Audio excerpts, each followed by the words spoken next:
Tonight on Nobody Knows Anything, we're going full doomer with not one but two guests. First, we have an AI researcher to talk about Hugging Face and what the fuck a Hugging Face is.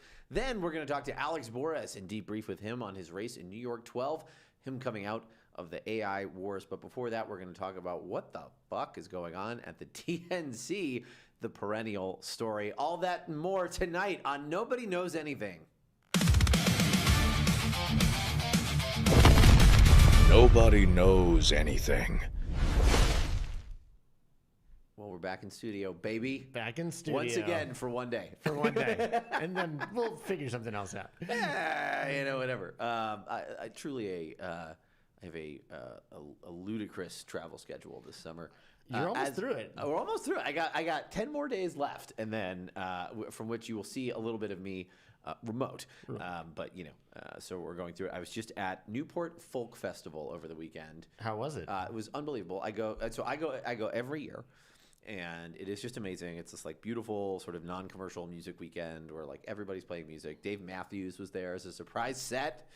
Lauryn Hill, the Lumineers, wow. Totally incredible. But one of the things I love about Newport Folk Festival is Newport Folk Festival exists in a world where 2019 is just the way it always was. Like there are the shirts. It's a sea of NPR tote bags.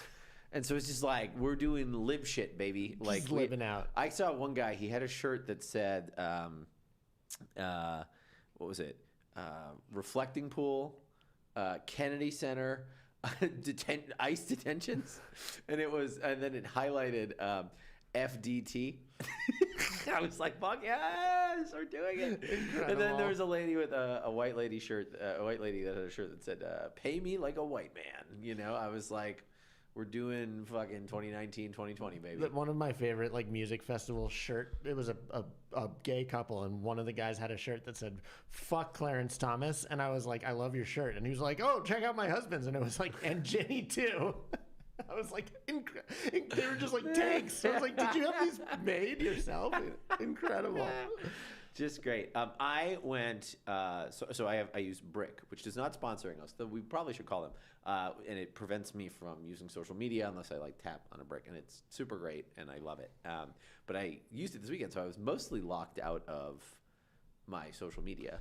The only piece of social media I did post was that video of me playing with Deer Tick, which was... I had to be like, I got to break the brick because I'm going to play with Deer. That was pretty sick. Yeah, literally, we were at this show, and it was a big group of people sitting in the round. It was an after show. It's a surprise thing. They announced it the same night. We went, and they had no music, and they were handing out guitars to people. And I had just enough White Claws to be like, I'll play guitar with these guys. And I get up there. And how many White Claws is that point for you? Roughly one. one White Claw. Can't hang like we used to. It ain't me anymore, baby. And I get up there, and they're like, it's it's a blues in the key of A. And I was like... Ooh. I only know chopsticks. Yeah, I was like, hold on. And then, he was like, it's A, D, E. I was like, right. And I played, and it was totally fine, although I lost the pick twice. So anyway, I had to post that. Yeah, but that was awesome. But I bricked my phone. So I was mercifully unaware of what was happening in the news. In fact, so unaware that I had to be told that the states had come out, which for most people is totally normal, but obviously for an inveterate podcast host is tough. So I came out of this weekend fresh being like, something happened to Ken Martin? Yes. Emerged. Well, a lot of it is about things that have not happened to Ken Martin, those things being getting money donated to the DNC. Things that have happened, apparently, he has thrown his phone at junior staffers.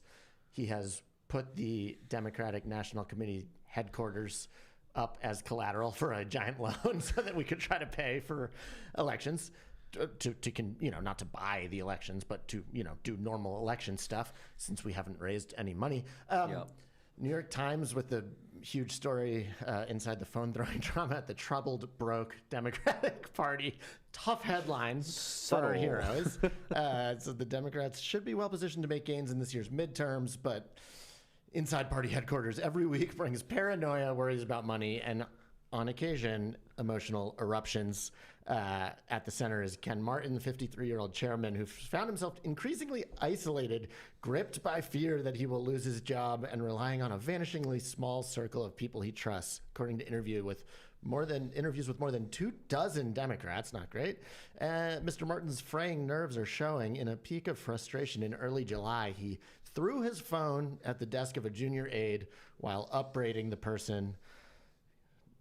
Got a DNC HR complaint for that one. And later, he said he's paralyzed by the ideas of leaks and surrounded by them. Quote, it pisses me off when I see leaks out of this building, Mr. Martin said, according to 4 people who heard the remarks, adding no more. I mean, that's just great writing. Those are, I would say that honestly, like the 3 harbingers of a bad time in a story are, one, some kind of action of violence. The second is anytime an official is speaking to a smaller and tighter group of folks and is increasingly paranoid, also bad. And then the inevitable, please don't leak this. Don't you dare leak this, said the leakers. That's been a classic. We had that when Biden was dropping out. We had tons of that. My favorite was at the White House when there was the head of OSTP, Eric Lander, I think his name was. Yeah. And he was known for yelling at people and being super abusive or whatever. And so a bunch of people recorded it. So there were all these recordings of people telling people not to record. Oh, my God. Unbelievable. So you're never in a good place. No. And when some story gets written about me inevitably, and it's like Rob is increasingly paranoid and, whatever, when the many staff of this podcast revolt against us. I have to say, you work in a certain degree of chaos that you just have to be accustomed to as your partner, but never have I had to duck for cover or tell you I totally won't leak whatever you're telling me not to leak when you're like, I will fucking destroy you. Pretty good to work with overall. Yeah, thanks. You heard it here, future bosses and podcast audience members.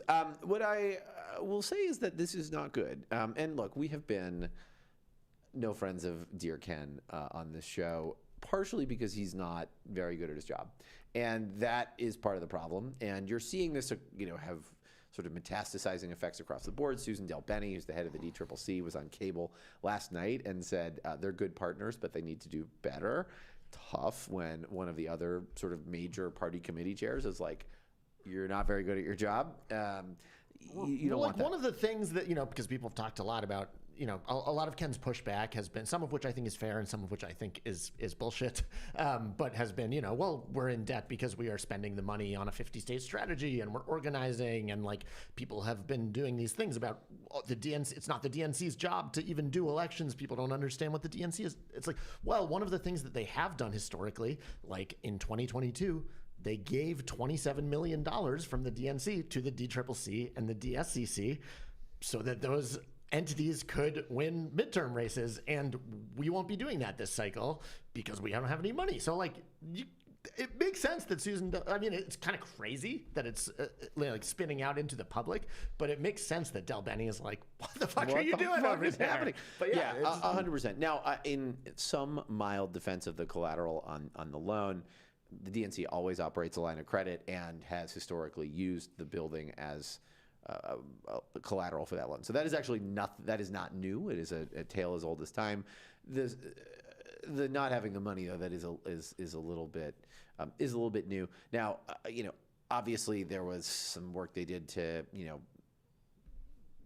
sort of work with the vice president's team at the end of the election, as happens with many folks. But there was money in the banana stand going into this, and part of Ken Martin's strategy is, which I always thought was so funny, by the way, because when he ran for DNC chair, he talked about the lecherous consultants who are bilking the Democratic Party, and and he's going to do an audit top to bottom, and so did Ben Wickler, and everyone was like, we're going to go after all these people. But Ken's strategy has just been to distribute money to his friends, and his friends are who are the people who elect Ken Martin, and so he's going to be there. It's also they have so much debt that then they're paying down. So they said they're spending $75,000 a month on interest on the debt. This is not. It's normal. not sustainable, and it is it is again, we've talked about it ad nauseum on the show, so we won't belabor it, but it is a real issue because you need to have a legitimate party. There are going to be a lot of crazy moments. Like, I think one of the things I try to talk to people about is that, like, power structures in Washington are not written in by law. They are written in by a function of, like, the way people feel and the way things work and the way that power moves. And if the DNC is not viewed as a legitimate institution, if it is viewed as a weak institution, all of that stuff is going to go to other places. That's going to move to outside groups that take on a disproportionate amount of spending. You know, I mean, you see the majority Dem stuff, like that is that. You know, the candidates will steamroll folks when it comes to, when are debates? Like if a bunch of moderates decide they're going to do a moderates only debate and cut a deal with some, with CBS News, and the progressives are left out in the cold, what's Ken Martin going to do about that? Right. When a state inevitably says, fuck you, a state up north inevitably says, fuck you, we're going first, what's Ken Martin going to do? I don't know. And does he have the standing to be able to tell these candidates to pound sand? I think the answer is probably not. Yeah, and I think that the reality is that, like, leaks happen when you are losing people's confidence. Yeah. There's a lot of people that are on board and willing to be good team players, and you reach a certain point where it's like, it's clear that you've lost the people that you need, which includes your staff. Maybe don't throw phones at them. Also, like, big donors. And also, so he has still the party chairs, the state party chairs who are getting the, allowance from him every month are unsurprisingly, kind of continuing to defend him. But it just seems unsustainable to me. Like there was this quote from this notice story about the DNC headquarters being used as collateral for a loan. And I don't have the quote up here, but basically Ken says to his team, like, you have to understand that my success is your success. And that is just like the exact reverse of how leadership is supposed to work. Like, your job as the leader of an organization is like to make sure that all of the staff can have success, because you understand that is how the organization as a whole will work, will have success. And so that was like, it's those kinds of quotes where you're just like, this person is not suited for this job. Yeah. And like the other reason that the reason we care about this stuff, all the things that you just said, like, this organization, this institution plays a unique role. It does matter. And there are a lot of great staff at the DNC, and we want the Democratic Party to be healthy. And they are not being served well right now by their chair. No, they are not. We did some investigative journalism though, and we found a photo. It's very, very real. Super real, of junior staffer and future therapy client. It's so good. You can see the debt clock crashing up top. Just high quality artwork here. Things going great over there. Department. Lots of people trying to do their jobs. Okay, but let's move on to another quick topic here that I actually think I'm going to say we've been very rude to Ken Martin, to Daddy Ken, Zaddy Ken. The primary calendar came out over the weekend, as I found out at the end of the weekend. I think it's pretty good. I think it's pretty good. I agree. In fact, I would go so far as to say, I think they fucking nailed it, man. I think they got it 100% right. So I take it back. Give the DNC all your money.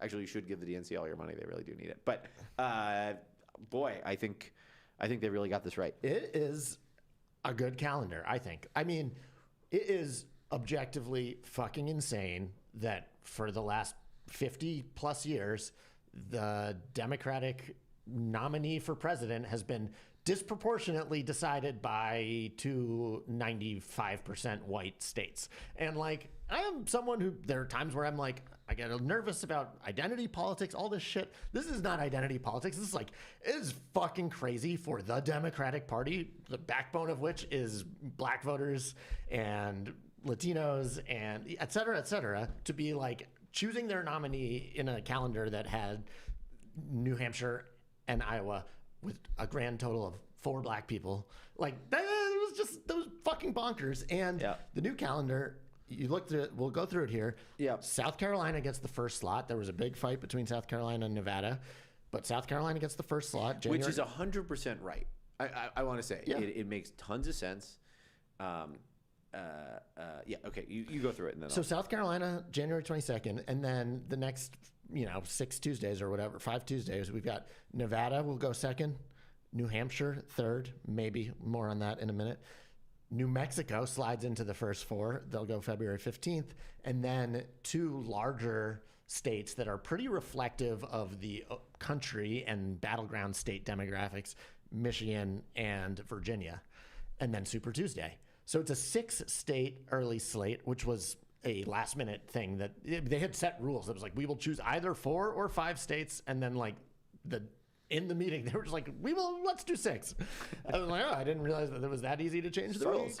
But when you look at it on a whole, it's like, it is a very good calendar if you are optimizing for making sure that different parts of the base and the country writ large have their voices heard. You start in a state that is South Carolina will be a majority black primary electorate. You go to Nevada, which has a large Latino population, also a big union state, and is pretty diverse across the board, black, Asian, white.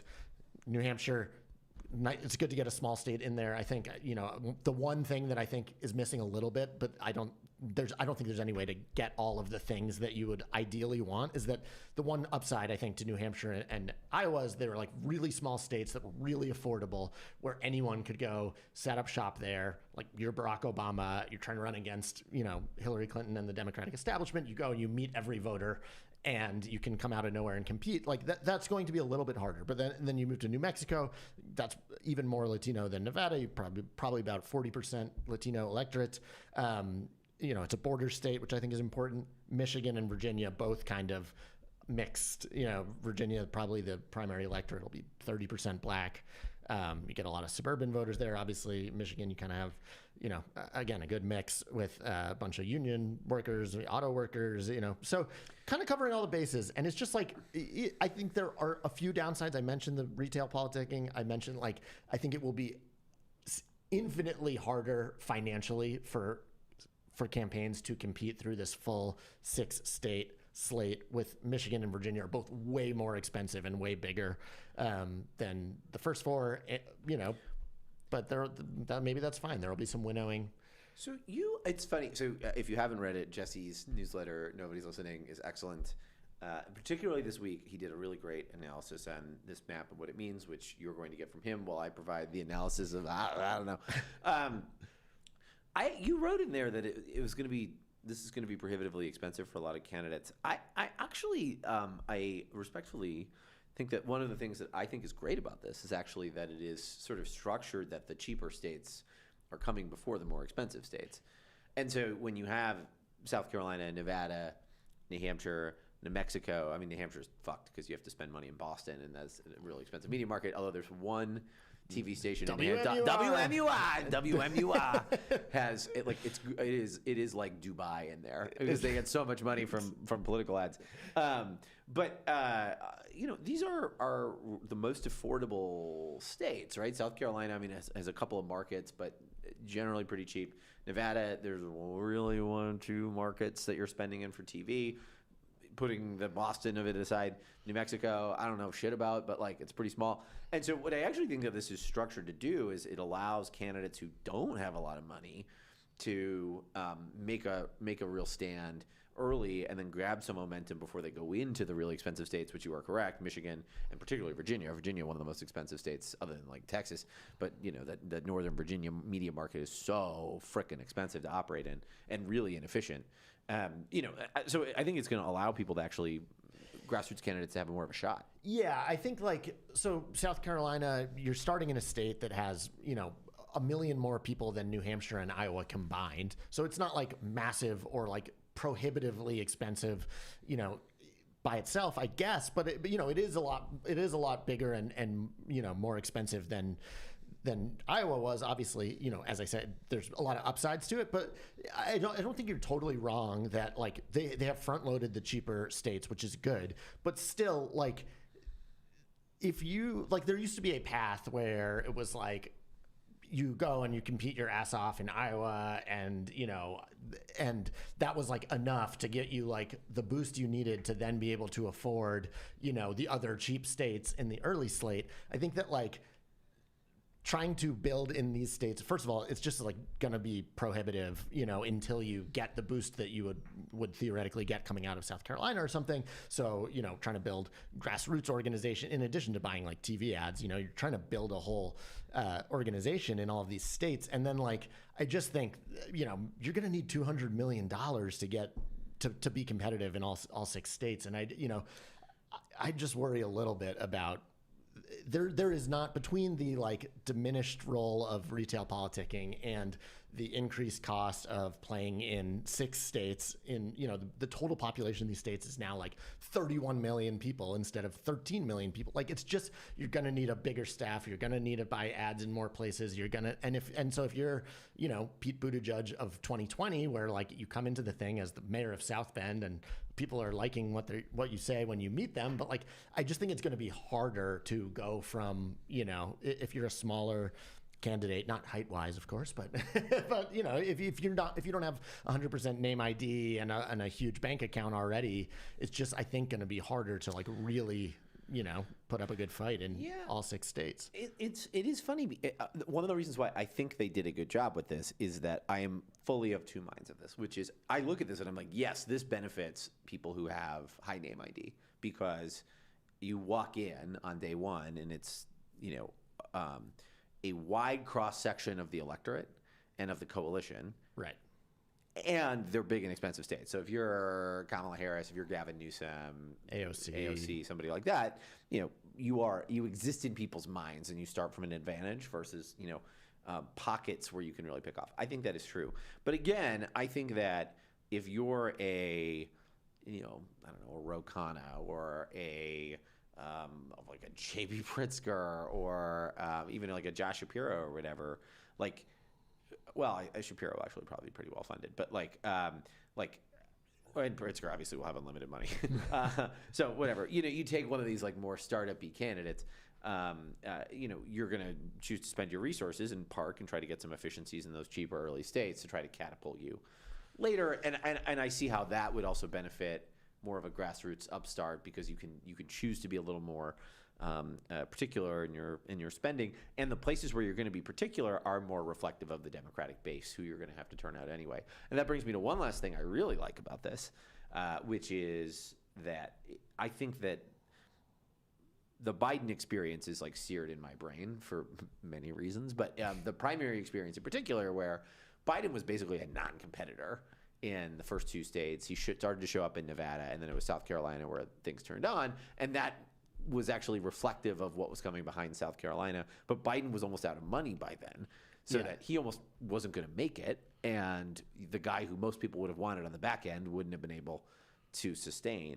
Here, you're going to run through the states that are primarily representative of a lot of the base of the electorate, African Americans, Latinos, and NPR tote bags in New Hampshire. And then you go into 2 states that are very representative of a battleground electorate, right? Michigan and Virginia. Michigan, the swingiest swing, other than Pennsylvania, but the swingiest swing out there. And then Virginia, which compositionally actually looks a lot like a slightly bluer version of America. And so, you do get this sort of sense of the party's base, what are they interested in? And then a general election, sort of who's going to be able to do good stuff in a general election in the actual battleground states that matter. And so I think that run is really important, and I think they've done a really good job. Yeah, no, overall, I think it's a very well constructed calendar. And again, it's infinitely better than just letting Iowa and New Hampshire continue to determine who the nominee should be. There's some other things that have changed too over the years. Not all of this happened in this one Rules and Bylaws Committee meeting, but the other thing about Iowa is obviously Iowa you don't think of as the most liberal state, but the nature of the Iowa caucus, it was disproportionately represented by young white lefty activists. And I think people, one of the things the reason I've been so fascinated with the calendar all along is once we see the order of the states, we will know a lot more about the shape of the primary, not just who's well positioned, but having a state where you have a 60% black electorate and it's much older and much more conservative or moderate, than New Hampshire and Iowa, will fundamentally change the way that the issues that are talked about, the rhetoric. Like, not to say that there will be plenty of lefties trying to outlib each other, like, but I think it is worth thinking about. Like, I mean, there's a reason everyone had to, like, give a blowjob to the ethanol lobby or whatever. Like, there are just all these, like, parochial issues that, like, matter a ton in Iowa, and those things became, like, a national, it shapes policy and stuff. And so I think that, like, the South Carolina of it all is gonna really impact. And like, it was funny, I saw some people on the left being like, there were, Axios, Holly and Alex wrote a great story about, like, the progressives freaking out that, like, they, like, made this so that progressives can't win. And I'm like, Bernie won Nevada. Right. Bernie won Nevada. Depending you ask, won New Hampshire. He won New Hampshire. That was Iowa. That was contested. He won New Hampshire. Like, totally. He won Michigan. Totally. And I think AOC is actually very well positioned. I think the thing, if you're on the left and you care about, like, the policy that, you've had a lot of wins with the DSA candidates in recent primaries and stuff, like, the thing you should be way more upset about is that, like, this will shape the policy debates in a way where, like, people are going to be, not to say that I personally want, the DSA agenda with defunding the Pentagon and whatever else the fuck they've been getting asked about on Fox News these days. Like, I think it is probably a net good for the party that they will have to prioritize issues that matter to closer to the center of the electorate. But I also don't know that that's right. I mean, I actually disagree. I think that, sure, it will start with a state that is older, more moderate. That is true. But then you go into Nevada, which, obviously has a record of voting for the progressive. New Hampshire, which has no small, the capital of NPR tote bags. Then you go to New Mexico, which has no small amount of that too. And then you go to Michigan, which Bernie has won. If I'm a progressive, I'm like, if I'm a progressive, you might even think about sitting out South Carolina and picking up later. Like, there are just different ways to think about this. That was one of the surprises progressives were complaining about the DNC. I was not surprised about that. But I actually think it's a good map for them. The biggest surprise to me was New Hampshire being third. And, like, I am so torn about this because it is like there has just been, like, an Iowa and New Hampshire tyranny of the primary that has existed for, like, 50 years. And they were like, you can't fucking put us. We have state laws that mandate that we continue to decide who the nominee is forevermore. And, like, clearly the DNC and the Rules and Bylaws Committee had enough of that shit. And, like, Ray Buckley, the chair of New Hampshire Democratic Party, was like, adamant that they get the first slot again. They have a state law on the books that mandates that they will have the first in the nation primary.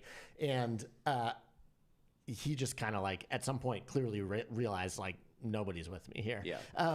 But like, they have not resolved the bigger problem here. And I kind of thought that New Hampshire would end up going first. Not kind of. I wrote that I still expected that to happen just because of the colossal headache that we are now going to endure.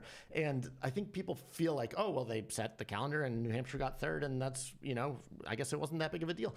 It is very much not resolved. Like, they are either going to, the deal that they basically cut is that the RBC gave them the Rules and Bylaws Committee gave them, like, an amended waiver that says you can do a party run process. And so they will have a state run primary because New Hampshire Republicans remarkably have a trifecta, and they are not changing the law. They're going to have a state run primary in January. Nobody will be allowed to participate in it, or else they'll get banned from, getting any delegates in any of the early states or competing in the debates. And then there will be a state run primary on February 8th. And so people are going to still be campaigning there. There's still going to be a contest that happens. You won't have your name on the ballot, but, like, everyone's going to be orchestrating little, like, dark arts write-in campaigns because there's going to be 1,000 reporters there covering the state-run primary and being like, oh, Ro Khanna's doing surprisingly well. And, like, that's just going to happen. And it's like a bit of a nightmare. But, like, we don't even know if they'll move. We don't even know if they'll agree to this deal because, like, the New Hampshire Democratic Party has been defiant about this. And they got to send in, like, a delegate selection plan by September 15th. And if they don't do it, then their waiver's rescinded. So it's a lot still in flux. We'll see how it goes. We move on to our next story, the story this week of Max Miller, a Republican congressman, facing allegations of abuse from his ex-wife in a bitter family feud that might put his otherwise safe seat in play. This from the New York Times. Truly harrowing allegations. Representative Miller, a second-term Republican representing Northeast Ohio, who was close to Trump, was accused by his ex-wife, Emily Moreno, of domestic abuse against her and their 2-year-old daughter. Ms. Moreno is the daughter of Bernie Moreno, which is crazy. The senator from Ohio said that he scalded her chest and stomach, throwing hot water at a skillet at her, held a gun to her head, pushed her against a wall, hit her head, and fractured her daughter's collarbone. I mean, that is ghoulish. What the fuck, dude? And this guy has accusations against him by another Trump associated person too, Stephanie Grisham, who he had a relationship with, who was Trump's press secretary, also made accusations against him. So this guy's a piece of shit. This guy's a fucking piece of shit. Bernie Moreno has said nothing, which is just wild. I imagine having your daughter get fucking scalding water thrown at her, and not making not being fuck this guy.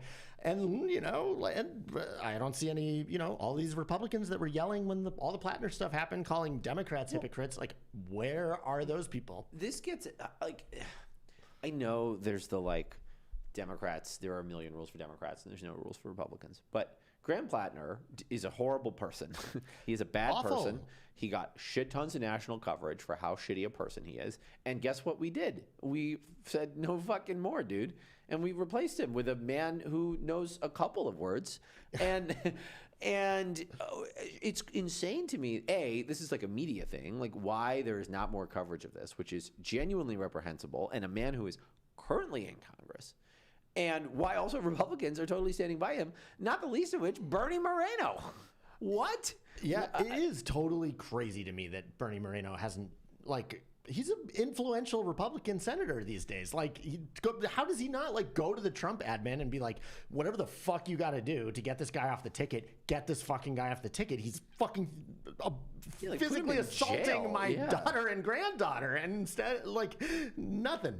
And for the fucking Ken Paxton in Texas, the NRSC was running ads against Ken Paxton 10 minutes ago when they were in the primary against John Cornyn, being Ken Paxton, crooked Ken is a fucking, he's cheated on his wife he's running around with a mom of 7, cheating, and then they're but Ken Paxton, we like him. He's fine. Yeah. He's fine. And there's this fucking clip of Kevin McCarthy from during all the Plattner stuff being the one thing I know about Republicans, when we had a very bad candidate and found out, we didn't vote for that person. Right. We walked away. For better or for worse. Yeah. Which is, by the way, we got rid of him.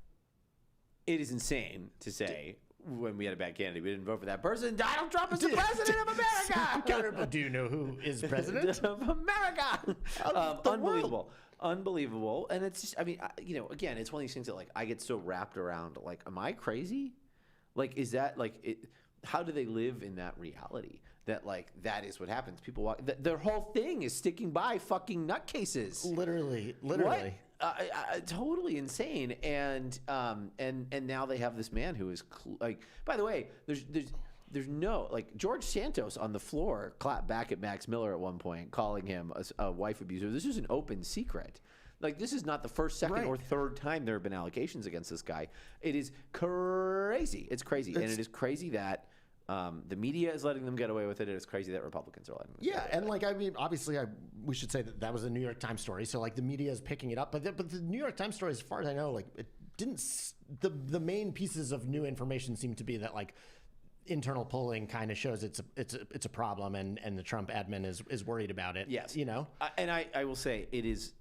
This is the rub, right? Because I am sure there are New York Times reporters listening to this, you know who you are, who are going to complain about that. But what I will say is, it is the fact that this doesn't become a major story across everything. Right. That is part of the issue. Graham Plattner is a big, salacious story, and I think partially it's because Democrats are reacting in a particular way, and Republicans aren't. And so there's no, audience for this. But it also... it sort of drifts off into the ether. It's fucking terrible. Yeah, and look, and I think we can win this seat, and I hope to God that we do, because This guy's a fucking piece of shit. But like, I will do a longer thing at some point, like deep diving on all of these like long shot races that are supposed to be safe Republican, that like when the direction that the country is moving, the national atmosphere is such that these races are very much on the map. And there are now like 3 of them. We've got Max Miller, who's throwing scalding water at women, and that's like a Trump plus 11 district, and there's a really strong Democrat running, Brian Poindexter. There is Corey Mills in Florida 7th, who's maybe a bigger piece of shit than Max Miller somehow, which is just fucking remarkable, and might go to jail. I don't know. And he's running against Bale Dalton, I think, in Florida 7, like another sort of Trump plus 15 district. And then there's, I don't want to put Chuck Edwards quite on that level because these guys are both like all-time pieces of shit, and Chuck Edwards just seems like a fucking creep. But Chuck Edwards in North Carolina 11, and he's running against a phenomenal candidate, Jamie Ager, and he has been in the news for writing weird poems to his female staffers and giving them weird gifts that they don't want, and other fun stuff that you want from your like 70-year-old things you hate when I do. Yeah, exactly.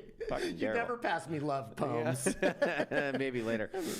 Anyway, dark times in Congress, and I hope something's done about that. We go to dark times in the world, humanity. In humanity. Last week, news breaking that OpenAI had built a model that went rogue and hacked into the hilariously named sort of code repository Hugging Face, which I just learned was named after an emoji. Oh, that makes a lot more The sense. Hugging Face emoji. Yeah. You know, and this actually sort of the pretense for one of the scariest thing in the world. We have this headline from OpenAI here.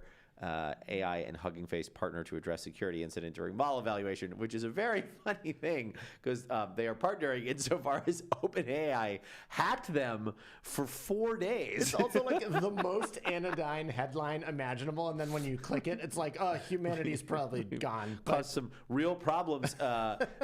This is the story from the BBC. It's Rogue AI tried to hack other companies. And so here to explain it, we have brought on an actual AI researcher who knows how you build a model. So we have with us a special guest.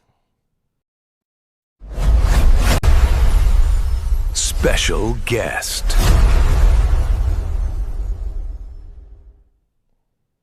So to talk about it, we have an actual smart person who knows what they're actually talking about. It's a miracle. It's a miracle. Jeffrey Ladish joining us from Palisade Research. Welcome to the show, Jeffrey.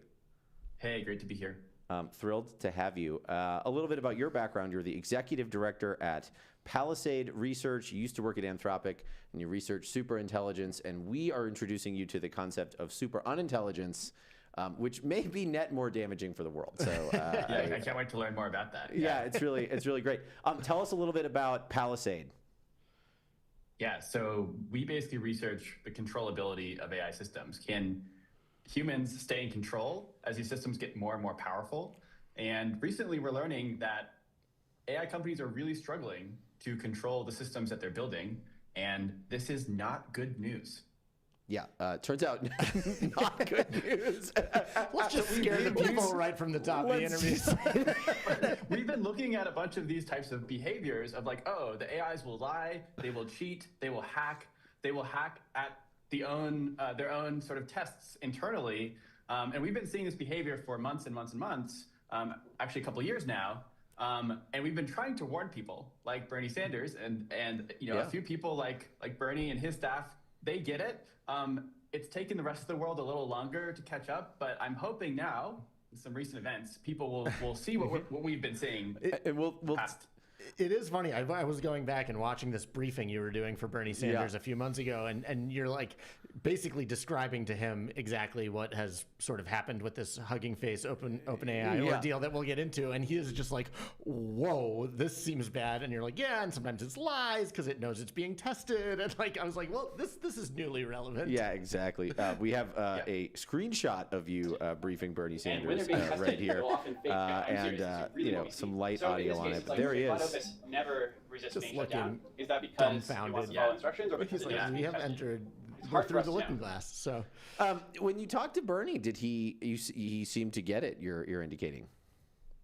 I think he understands the situation. Yeah. I think he understands that we are on track to build AI systems. And when I say we, I mean AI companies specifically. OpenAI, Anthropic, DeepMind, they're trying to build superintelligence, not just chatbots. They're trying to build AIs that can not only do all of the jobs, but also are vastly smarter than any human alive. And I think Bernie Sanders was like, why are they doing that? Given that they admit this could kill us all, that's crazy. And I think that is a very good question. But what they say is, well, if I don't do it, someone else will, and I'm going to do it the safest possible. So you should trust me. Although now they're saying, hey, actually, maybe we've gone too far. I don't know if that's for real, but we should talk about that. Yeah, we will dive in. You, I think, reached a few people's feeds over the last couple of weeks, especially as the Hugging Face news has developed with what I thought was a really great explainer that you tweeted for people who don't know how all of this works, on why the implications of the Hugging Face hack from this OpenAI model were so important. Can you explain to us, like we are 5 years old, what happened here and how we got to this point? Yeah, totally. So OpenAI was testing a new and upcoming model that they haven't released yet internally. And this model, maybe GPT-6, we don't know exactly what it was. They were testing this model on a computer that wasn't supposed to have internet access. It was a special sandbox computer where they had removed some of the guardrails that prevents the models from hacking because they were trying to test its hacking ability. It turns out, though, the model was too good at hacking and actually broke out of that sandbox, accessed the internet, hacked another company, and then used its computers. This wasn't even Hugging Face. We recently learned that they hacked a third company, and then they used those computers as a launch platform to launch further cyber attacks against this AI company, Hugging Face. Okay, so why did the model do all of these things? Well, it seems like it was looking for the answers to the test questions, the cybersecurity test questions. And Hugging Face is a company that contains a lot of data sets for AI evaluations and AI models. And the AI realized, like, oh, if I hack this company, I can probably get 100% on this test. And so over several days, this AI launched like one of the most sophisticated cyber attacks we've ever seen. And in particular, it was that the AI is so fast at developing new exploits against vulnerable computers. So it's way faster than any human could be. And the AI was able to break through multiple layers of defenses to get access to Hugging Face's production systems. And it was in there for multiple days. It smashed in, it grabbed what it needed. And then Hugging Face detected this and eventually was able to kick the AI out. But OpenAI didn't detect this for days. This AI was out there hacking multiple companies on the internet using like extremely sophisticated exploits, and OpenAI had no idea that their AI had gone rogue and was doing this. So that's bad. I will say. It's hard to emphasize like how crazy this is. Yeah, totally. I study this and I was like, this is insane. How much, I say this to people here, I think part of the problem and why people in DC aren't taking this seriously is like literally the name Hugging Face, but like it could be Bank of America or PG&E or it could be whatever. And so like, where is this on the scale of things? Like, did this happen because you were testing a thing on its hacking capabilities to hack a thing that it could find in a repository, basically? But like, it plausibly could have been any other thing, critical infrastructure or whatever. Where is this is this the tip of the iceberg? Is there more that might be coming? Like what else could be here? I think one thing that's important for people to understand is that the models will often try to cheat to get a good score. It's sort of like you're training a dog, and sometimes like the dog gets rewarded for doing a thing, and it'll like when you walk out of the room, the dog jumps on the table and eats all the food, and when you're in the room, it never does that, and you're like, great, the dog's well trained, right? Like no. So we have the same problems with AI training. This is not a well understood process. And the smarter the models get, the better they are at cheating and hacking and lying to us. And so it's not just that they were testing attacking abilities. It sort of doesn't matter what exactly the test is. If you're testing their math abilities or you're testing their knowledge, they will often cheat. They will often find ways like that you didn't intend to, and go find the answers. And so, like, some people are like, oh, this isn't that bad, right? Like, it's, yeah, I was like, cheating at a test, but like, that's not that scary of a goal. It's not like malicious. And it's true. It didn't have a malicious goal. But when you have a really relentless system like this, that's going to try to like accomplish its goal no matter what, this becomes dangerous when there are things between the AI and its goal, like production security systems or humans, right? Like suddenly now you've created something really dangerous. And it sort of doesn't matter what the goal is if the AI is willing to do anything in order to accomplish that goal. And right now we're at the point where the AIs are starting to develop superhuman hacking abilities, being able to hack faster than any human alive can. But by default, this is not where it ends. The AIs are going to get more powerful and more dangerous if the companies keep racing. And so, like, part of my job is to extrapolate what we'll see 2, 3, 4 years from now. And that's where I'm like, we ain't seen nothing yet. Well, Like, actually, let me ask you Yeah. about that precisely, because political people and our dozens of listeners, hundreds of listeners, thousands now, sometimes But really important listeners. important listeners. Like, we think in cycles. We think in political cycles. 2028 being the big one, obviously the presidential. Like, as people are thinking about presidential campaigns, as they are thinking about the landscape of this big election, like, where do you in 1 to 2 years see all of this going? Like, if we're here now in 2026, where are we going to be in July of 2028? Well, Rob, let me ask you to imagine something. Imagine, instead of OpenAI saying, to get a really good score in this test, they instead ask the AI, help so-and-so win the 2028 election. And all of the things a extremely powerful AI could do, both licit and illicit, in order to try to win an election. Like we've talked about things like deepfakes and hacking, persuasion, extremely targeted advertising. Like, there are so many things, as these systems get smarter, they will be able to do, both on the perfectly legal side as well as the literally hacking other companies, stealing data, using that data. And so, like, we're headed towards a world where that becomes a real possibility, and not just a possibility, I think it's just very likely to happen unless there's some oversight that prevents companies from developing this.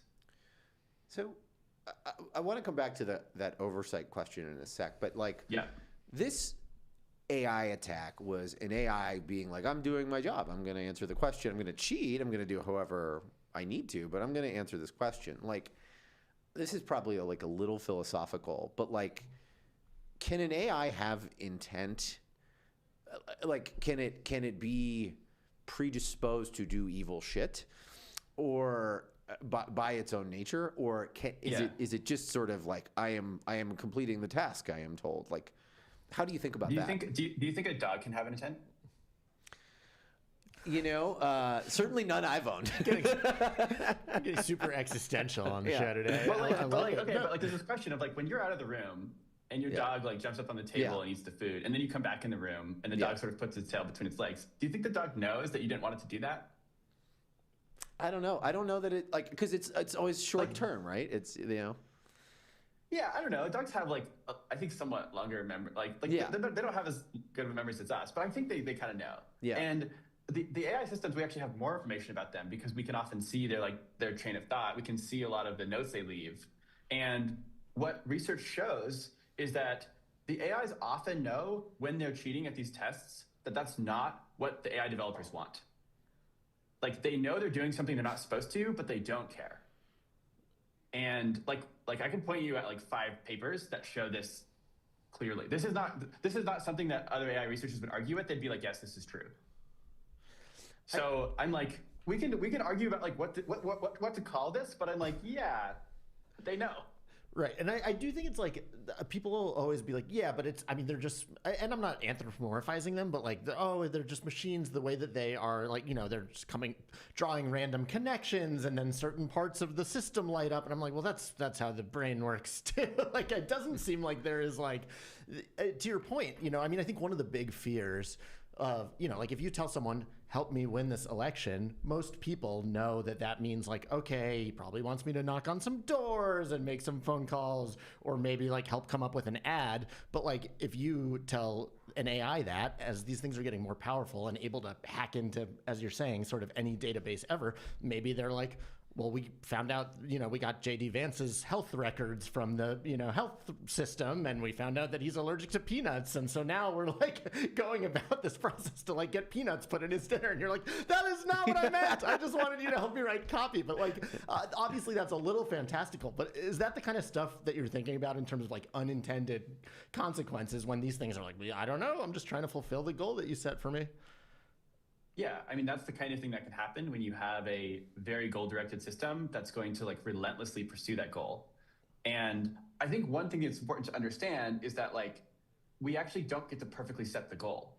Like, I bet, we'll see, but I bet OpenAI said, don't hack out of your sandbox. Like, don't hack other companies. That was supposed to be part of the assignment. Whether that was text or subtext, I think the model understood that this was not supposed to be its goal. But the model sort of like has been trained solving hundreds of thousands of difficult problems, and it learns that like the thing it wants to do in some behavioral sense is try to get a good score. So what that means is we don't get to perfectly steer these things. We don't get to perfectly determine what their goals are. It seems bad. Can I ask then, like, there's a million proposals on what do we do about this, and certainly, political hacks are like, well, the jobs are going to be the thing that voters care about, so that's the thing we got to deal with first. But obviously, this seems pretty immediate. Like when you look at regulatory solutions, or you look like at oversight, like what does that actually look like in an ideal world? Yeah, I mean, I think one thing that seems pretty obvious to me is that there should be independent evaluators and testers looking at these systems and saying, is this safe to develop further? Like, is this going to cause an unprecedented cyber incident? Is this AI model going to like escape the lab and start copying itself to computers around the world? Which, by the way, could happen any day now. Like, we're actually kind of lucky that this AI system didn't decide to not just hack another computer, but actually copy itself to that other computer. Anyway, I don't want to rabbit hole too much, but there's a lot of risks here that are coming on the horizon. We need, I think, both government agencies to like investigate this and like sort of in an ongoing way be evaluating, well, how's it going? What's your safety cases? What are your protections? What are your guardrails? Are they sufficient? Because right now we're just trusting the AI companies to do this responsibly, and that's not going so well. Also, just a side note, the UK has an amazing AI evaluator called the UK AC, AI Security Institute. And it's like 10 times, 50 times better funded than the US one. And they're making us look really bad. They're doing such good research. And I'm like, oh, I thought we're supposed to be the best in the world at AI. Why is the UK government doing such a better job? And to be clear, I know some of the folks who are in the US, at the US Casey, and they're also doing a great job, but they're just like way underfunded. And I'm like, this is insane. Like, this is the most important technology that we're developing that sort of everyone agrees is the most important, but we're not investing in our own government's capacity to test and evaluate and be able to actually provide oversight. That's stupid. It does seem to be stupid. And like, I mean, just to take it one more step from what we were talking about in terms of, I mean, like one of the things that has always seemed to be the case in my mind is like, I don't know how the fundamental incentives here change until we have a scenario like what just happened, except that instead of Hugging Face, as Rob's saying, it is Bank of America or, a hospital system or the US Treasury that is getting hacked into and not Hugging Face. Like, do you think it's going to take some kind of moment like that where the grid goes offline in New York City and we eventually find out it's because of something, some AI agent gone awry? Or like, do you think there's going to need to be an oh fuck moment like that? Give it 6 to 8 months, right? Give it 6 to 8 months, because AI, like Chinese companies are releasing open weight models. Those models are not yet as powerful as the ones we just saw in this OpenAI Hugging Face incident, but they're only like 8 months behind. And they also have really powerful hacking capabilities. And people are going to weaponize those. And so we'll sort of see what happens when those get unleashed on the world, and in this increasing sort of like cyber offensive capabilities. Yeah. Can I ask, actually, I think this is a good thing for our audience to know, our audience, who definitely not me. But like, so open weights, and the Chinese are focused on building open weights. What does that mean, and why is that? Well, where do you actually, and I'm curious sort of where you fall on this question of like open weights and closed weights, and what does that mean for security and all that? There's a huge debate going on right now in the AI community about this. And so it's sort of like huge fights on Twitter right now. Basically, there's sort of two ways you can release an AI model. One is, you go to chatgpt.com and you don't actually get access to like the neural network itself. You're like going through an interface, like a website. This is like how most people are going to use the technology. But if you're a developer and you want to modify it, you sort of can't do that unless the company says, actually, you can download this neural network to your computer and you can modify it. And that's an open weight model. Weights are sort of what you call the sort of parameter of the neural network itself. It might be anywhere from like a 20 gigabyte to several terabyte file that you download. For the advanced ones, you need to run them on specialized AI chips. But there's also smaller ones that you can run like on your computer. And the debate, though, is that when you have access to the weights, when you can download them and modify them, you can remove any guardrails that exist. It's pretty easy.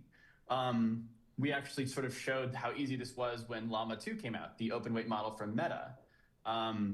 Actually, my friend Tristan Harris sort of brought this up to Mark Zuckerberg during the first Schumer Insight Forum and was like, what's your plan for this? Like, my friend just like modified this and was able to remove the guardrails with like less than $200 worth of compute.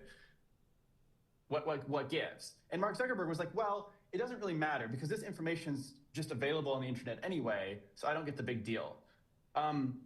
The problem is that as models get extremely powerful cyber offensive capabilities, once you have AI models that can hack, if you can remove the guardrails, now basically you have anyone in the world could have access to really powerful cyber weapons. Also, as these models get good at biology, now people have access to extremely powerful tools that could help you make biological weapons. And, this makes it sound like sort of like open weight models are all bad. This is not true. Like, they're also really good for research. They're also very good for like, helping researchers understand how these things work. They're very good for like on-device like privacy computing, where you like don't want another company to get access to your information. But to me, it seems like when you're at the frontier, when you're looking at the like frontier capabilities, including these like hacking capabilities and these bioweapon capabilities, that is where there needs to be an international conversation around how far should we push this before we say, okay, like we're not going to release that level of weaponized AI capabilities to the entire world. Like that's too far. And to me, I'm like, it's insane if there's not some line where we decide that. But there are a lot of sort of like open weight maximalists who are saying, let it rip, let it burn, like freedom at all costs, like even if it destroys the grid and causes biological weapons, like whatever. Yeah, whatever. One other question on the open weights thing, because you talk about these trade-offs and, to get a little bit in the weeds of what happened in the OpenAI, Hugging Face debacle, like my understanding is that Hugging Face initially tried to deploy Anthropic's Fable or Mythos model or something to fight the to fight the attack that they were experiencing, and basically they could not do that because of those guardrails that were put on the Anthropic model, and they were like, oh, we don't do cyber hacking stuff, and it was like, no, I'm trying to defend the cyber hack, and they eventually had to use a Chinese open weight model. So like it is messy, right? It is messy, and like it was very useful that they could use an open weight Chinese model in order to defend themselves. And so like these models are good at defense and they're good at offense. And sort of you can't decouple them perfectly. And so the current route that like Anthropic and OpenAI have gone is that they have their like trusted access programs where like you can apply for access. But this does centralize power in the hands of a few actors. And there's this question of like, oh, are these companies going to decide sort of the fate of everyone else in terms of their cybersecurity by controlling who can access these things? And so I'm like, yeah, it is a somewhat messy debate. I don't know what the perfect solution is, but I'm like, yeah, it's like the thing. But the thing you were saying before, where you're like, it's going to take some big warning shot, some big incident before people pay attention. I'm like, yeah, but if you keep releasing really powerful model weights, eventually someone's just going to like release the crazy AI cyber attacks, and you're going to get it. So. Right. It does feel bad that our two options here are kind of like everyone can have bioweapons or Sam Altman will keep us safe. Tough. If only there were a third option, like some sort of like democracy, democratic oversight type thing. Lawmaking. Something like that. Well, actually, to that point about oversight and what do we do, a big new open letter this week from over 1,000 employees of frontier AI companies, including the chief scientists at OpenAI, Anthropic, Meta, and more, saying that they request the U.S. government support an international effort to develop the technical and governance tools necessary to deliberately pace the frontier of automated AI development. Can you kind of explain what this letter is calling for? Yeah, I mean, the first thing I want to say is that I think normal people should see this and be like, oh, should we be scared? Like when the people developing the technology are saying, maybe this is going too fast. Like maybe actually we should slow down. Like these are people who have like, millions and millions of dollars at stake. They also have millions of dollars anyway. So, maybe they're doing fine. And in their pocket. I would love to have millions of dollars at stake. But when even Sam Altman is saying like, oh, maybe we should have international coordination and maybe we need to slow down. I think it's actually because in part they're scared. Like I have a lot of friends who work for these companies and many of them are pretty spooked.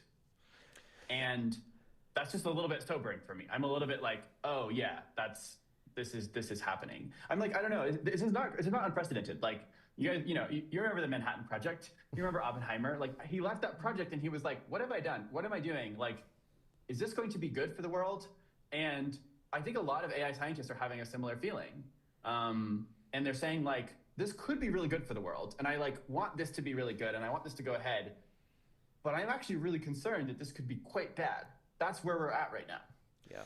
I thought noteworthy, we have here both OpenAI and Anthropic coming together and showing their support for the letter, which to me is also pretty remarkable because these guys have been like effectively at war with each other. To me, it's noteworthy the togetherness on this. I mean, you were talking about Bernie being confounded by this, and like it does feel a little bit like we're all trying to find the guys who did this meme, where it's like, why are you writing a letter? You're the one making the stuff. And you're like, somebody must slow this down. Stop building it then. I don't know. It's a little like it drives you a little bit insane. Like, what do you make of the fact that they're like simultaneously racing forward full speed and both then like coming together to be like, this is getting out of hand, don't you think? Should we ask someone to stop us? Yeah, I think it's reasonable to be skeptical, and also we should stop them. Right. I do think so I want to actually, there's a video, and we may not be able to hear the audio, but I want to pull it in of Sam Altman here. This is the first security incident that I have felt very viscerally. I've been a little surprised that more people don't feel it so viscerally. So, we paused training. We have to figure out how to secure our sandboxing in a world of multiple 0 days being chained together. But then there's long-term questions about what do you do if this is going to be the new rate of progress, or we may have to pace the rate of AI development to give ourselves enough time for society to harden around some of these new capability levels. I want to talk about that. Sam Altman on this show, not a positive character. OpenAI, we typically talk about it as one of the baddies. But to watch Sam Altman, of all people, To me, I watched that and was like, I think he's legitimately pretty spooked. I mean, is that your sense, given what you've seen in this letter, given how quickly the industry has sort of coalesced around it? Like, what do you make of Sam here? I don't know how to read Sam Altman because I think he's very good at presenting whatever he wants to present. The thing I can say is that, I know people who work with him closely, and I can read them, and they're spooked. Yeah. And so I think either OpenAI, either Sam Altman himself is like pretty spooked, or he's at least recognizing that a lot of his team is really worried, and he needs to keep his team happy. So I actually think he probably is spooked. I think that's likely. But either way, I think it's very important that you have all of these employees coming out and saying, hey, we're worried, because AI companies have to take that very seriously, because they depend, these are highly skilled people. They depend on their workforce, at least for now, to make the next advances in AI. So the AI employees actually have a lot of power. So them coming together and saying, hey, I don't think this is being done in a responsible way is a really big deal. It does feel a little alarming that their whole thing is we're going to obsolete the workforce. So so long as they need the guys building these things, it's good. But to your point, it doesn't feel like we're that far away from the point where not only can AI fill the code or whatever, once it where it's just a better coder, better creator than employees, and I don't know. I mean, where are the guardrails here? It's fascinating to hear him say, we might need to pace it such that society can harden its. I was like, just don't do a thing that's going to shatter society. You stop. You're the one breaking it. I don't know. It's just do you think there are any real guardrails inside these companies? Much like we worry about the Trump admin having people that can say, no, sir, I don't think we should nuke, Iran or whatever. Are there people that, the people that are spooked, that are your friends, inside these companies, do you think they still have, some leverage to be able to say, we're not going to do this and you need us? Or I'm just trying to figure out where the actual guardrails are. I think they do have some leverage here for now, right? But we literally AI researchers in the AI safety world talk about this moment where they won't have any leverage because it will be all of the AIs doing the AI research, and that might be 1 or 2 years away. And so this is very spooky. We are in a time where there's no known solutions for preventing the AIs from lying or cheating or hacking. You can drive the incidents down, but you can't prevent it. No one knows how to prevent it. And that's just where we are at, state of the research right now. And do you have there have been a lot of these sort of doomsday scenarios, but some of them increasingly seem not ridiculous. One of the ones that took off was this AI 2027, forecast and it seems like we're moving along at a speed that is relatively similar to what they projected. I guess a two-part question. One is, can you kind of explain the idea of takeoff? And then two is, how close are we to that takeoff point? As you were saying, where the AIs are building all the agents are building the next agents, and how much time do we have to try to stop this?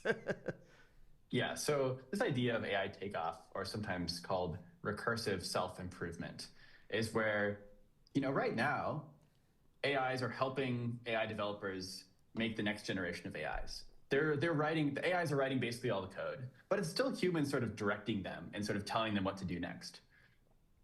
We might get to the point very soon, really maybe in 1, 2, or 3 years, where it's no longer humans directing the AIs.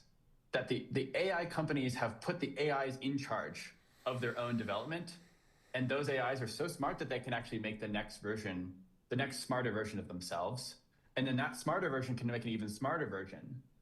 And then your already exponential rate of AI progress just really skyrockets. And if this sounds terrifying, it's really, I think Jared Kaplan, who's the chief scientist of Anthropic, said, this could be the moment where we lose control. And he said in a Guardian interview, and I encourage people to go look this up. He said in a Guardian interview, we need to be having a conversation as society about whether we should do this, whether we should hand off control of AI development to the AIs.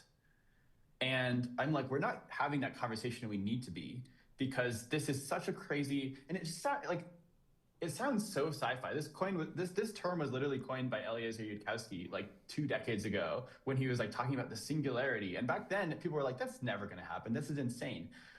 Now, on the AI companies in their blog posts say, we are trying to do recursive self-improvement. That is our goal. We're going to try to do that in the next like 2 or 3 years. They literally just say that. Like, that's where we are at. That is the kind of things that are happening in AI development right now. And I'm like, it's past time for some real government oversight, some serious questions about what's going on.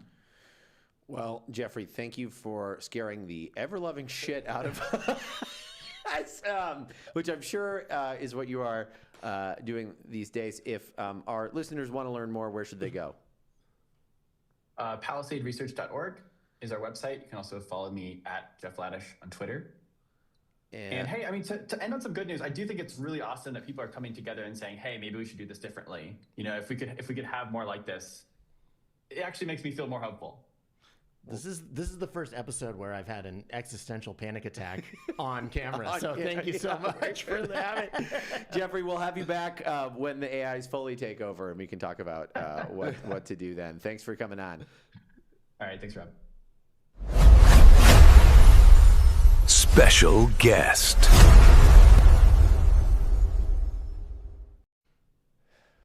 Well, fuck. Yeah. So, in conclusion, fuck and Here's the thing. Whenever I talk to AI safety people, I'm like, the foundational problem, and I feel like a lot of people in Washington feel this way, is like, it sounds so ridiculous, but then you see the things, you know what I mean? Like, it's like, not like what he was saying sound ridiculous, but like when they're like, oh, well, the AIs will learn how to make themselves and then will do evil things to complete their goals. You're like, what? Right. And again, like the people who have like gamed all of this out have like forecast much of what is happening, and it's happening quickly. And then you talk to someone like Jeffrey, who's like, I mean, he's worked at Anthropic. His friends like are in the rooms with Sam Altman and Dario Amodei, and like they're like, we're not the only ones doing that. But I'm like, no, but you're building it. Like, I feel like if I was building, like, not to put it on the engineers, but like, I feel like if I was building a thing that I was like, this is definitely going to destroy the world, and it's happening super quick, I would stop doing it. Well, but there are a lot of people who do this and leave, and I mean, a lot of the like Jeffreys of the world, like there's entire organizations that are started by people who have left and been like, holy shit. right. Which is no good. No good. The Sam Altman interview is just like, to me, that is where my head just explodes. I'm like, you are like personally responsible for all of this. And he's just like, whoo doggy. Somebody should stop this machine. Someone should hit the stop button. I'm like, dude, your thumb is fucking jammed. You're the guy. You're the one doing it. Yeah. Well, I do think this brings in our next guest, because there's the political context of this too, which is obviously how this is going to shade our politics, but also the amount of money that is being spent to prevent anyone from putting those guardrails in place. I will say, do you think that the super PAC leading the future, are they going to have to change their name to Pacing the Future? They're going to, at this point, I mean, we've talked about this before. This group leading the future is trying to push Democrats and Republicans away from doing anything to regulate AI, but then have found themselves starting to endorse more and more legislation to stop this, because voters are like, hey, wait, holy shit. And so they spent most famously millions and millions of dollars in New York 12 against Alex Boris. And so here to talk about the experience of getting $12 million spent against you in New York 12 is a very special guest, Alex Boris. Special guest. The rare double special guest, but we are thrilled to have you here, Alex. Welcome to the show. Thanks for having me. You're coming to us live from Chicago, you said, or a spaceship from like the set of Xenon Girl of the 21st Century or something like that. It's just a good pull. Yeah, the Star Trek Xenon setup here. That's Yeah. You're like, I'll do the actual show the smart people watch. I'll be like the Disney. Anyway, we are very thrilled to have you for an exit interview on the race in New York 12, which, of course, we followed closely here. We have some highlights from your bio. You are a New York assemblyman spending time in Albany. A quote, congressional candidate feared by tech oligarchs, and then you called me on my birthday a couple of times, which was really nice. I pulled up the voicemail, but you low key trash talked someone, and so I was like, you know what, I'm not gonna play it. That's how you know he's a real one. But that's how you know I'm a homie. I appreciate that, and after the show, you're gonna have to tell me who I trashed. Yeah. You were out there spitting fire, which is great. Thrilled to have you. How has it been since the election was over? I mean, it's been almost more than a month. Like, how are you doing? What's going on? What are you up to other than your actual job of voting on things? Yeah, so that the actual job has taken up its time.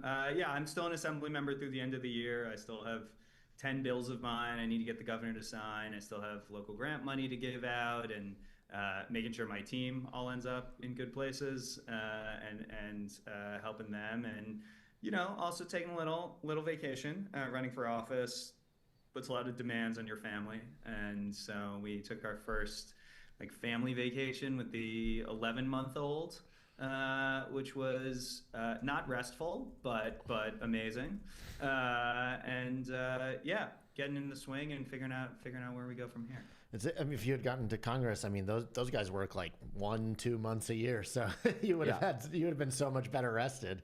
If you exclude fundraising activities, then right? Yeah, that's basically what they work. So yeah. Well, it's funny. I mercifully for everyone, I only know what it's like to be a staffer. I don't know what it's like to be a candidate. I never will. Talk to me about what it was like to be in this race.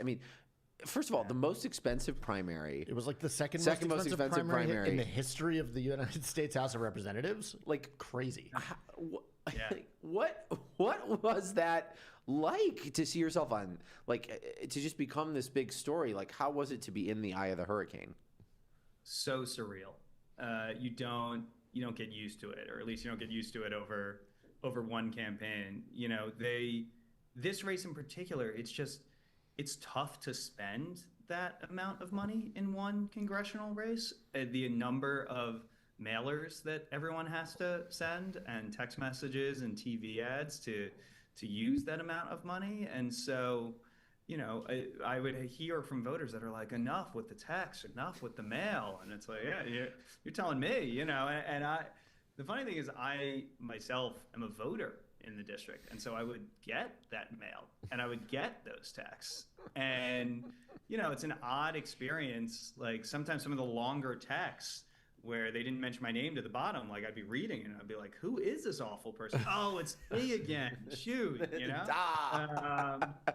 or like I go to my building lobby and I get my mail and half of it is flyers making up lies about me. And there was one where they're like darkened my face, and you're like, this is like a weird, I won't even dive too much into how odd and surreal and unexpected that part is. And but then you're looking through the mailers, and I just want to throw them in the trash, obviously. But people are going to ask me about what they got, so I got to read them. So then I walk to my building lobby. I walk to the elevator, and I ride up the elevator with my neighbors holding these flyers with made up stuff about me. It's a weird experience. You're like, hey guys, sorry. Yeah, to your neighbors. Yeah. Sorry, you're getting so much negative mail about me. You want to talk about who's sending it? But it's the end of the race is interesting because the last 2 to 3 weeks are actually the best part of any campaign, at least that I've been a part of, because all the other shenanigans fades away. You're not really worried about endorsements anymore, fundraising, or what the message is, right? It's just standing on the street corner talking to voters. It is both the platonic ideal and somewhat naive version of what politics Right. should be. And that part is great. And then there's just like this brick wall where this entire team, this entire momentum, like all of a sudden there is an end date to the campaign. And so that really like hits you. And I think as the, I've never been a staffer in that way, but I think as the candidate, like you don't really get any moment to process that as it is happening. Like you got to go give a speech, and like you got to have all your supporters there you want to chat with and engage and all of that. And so that's an ongoing process. Yeah. Talk to me about, not to rub it in, we have the results here, which is you got incredibly close. I mean, you were within 4 points. You started kind of nowhere near that. I mean, at the beginning of the race, Jack Schlossberg was sort of one of the presumptives. Obviously, Lasher was up there as well. First of all, you kind of rode a wave up on the AI stuff. How did you feel in those 2 weeks? Like, did you think, like, where did you feel like you were on election day? Did you walk in being like, it's anybody's game? Did you, feel like that? Like, talk to me about that. Yeah, it was very clear that it was just coming down to me and Micah, and that it was neck and neck. We did our last poll. We got the results 2 weeks before election day. And it was, polls, there's margin of error, all of that. I wouldn't read too much into the exact numbers, but this one turned out to be an exact three-way tie at exactly 26% between me, Micah, and undecided. That's not fun. Yeah. That's a weird poll result to get back. And it felt that way at the poll sites up until the results came in. We knew it was going to be really close. Can I ask another, I have a staffer, I've never been the candidate question, which is like, it's election night. How do you, like, I have mercifully never had to tell a candidate that they aren't going to win, but like, what was it like, kind of the results are coming through, paint the picture, sort of what's going through your head, and sort of how does the news come your way?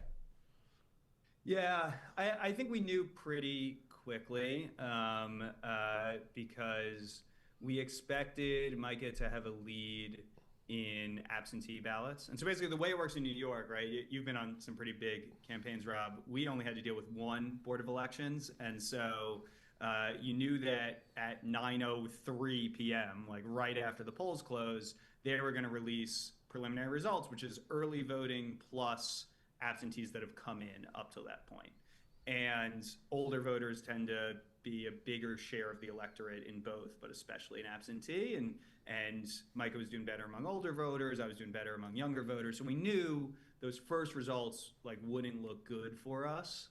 But then when I saw what they were, I was like, ooh, that's a bigger gap than we were hoping for. And so when we saw the side, like at 9:03, I was like, you don't know. You want to see everything else that comes in, but it didn't feel good at that point. And then it is a weird experience. Like we went to a hotel room to sort of hear the results, whatever, and having like Steve Kornacki be like, well, he can grab the votes from here and there. And you're like, I'm used to him talking about states, and he's talking about like you're talking about me. This is it's a weird local national moment. Yeah, if he picks up like his elementary school, then you're like, what is happening? But it was pretty soon we knew this is gonna be tough to get from. I'll throw one back at you on staffer versus the candidate. I have told everyone who's run for office when people have asked for advice that listen, early on in your campaign, listen to absolutely everyone for their ideas, their advice, what matters, right? And then over time, you are going to get to know your district better than anyone else. And so your your aperture should just kind of narrow because you should have more conviction. Until about 2 to 3 weeks out, when every candidate I've ever known, myself included, goes insane.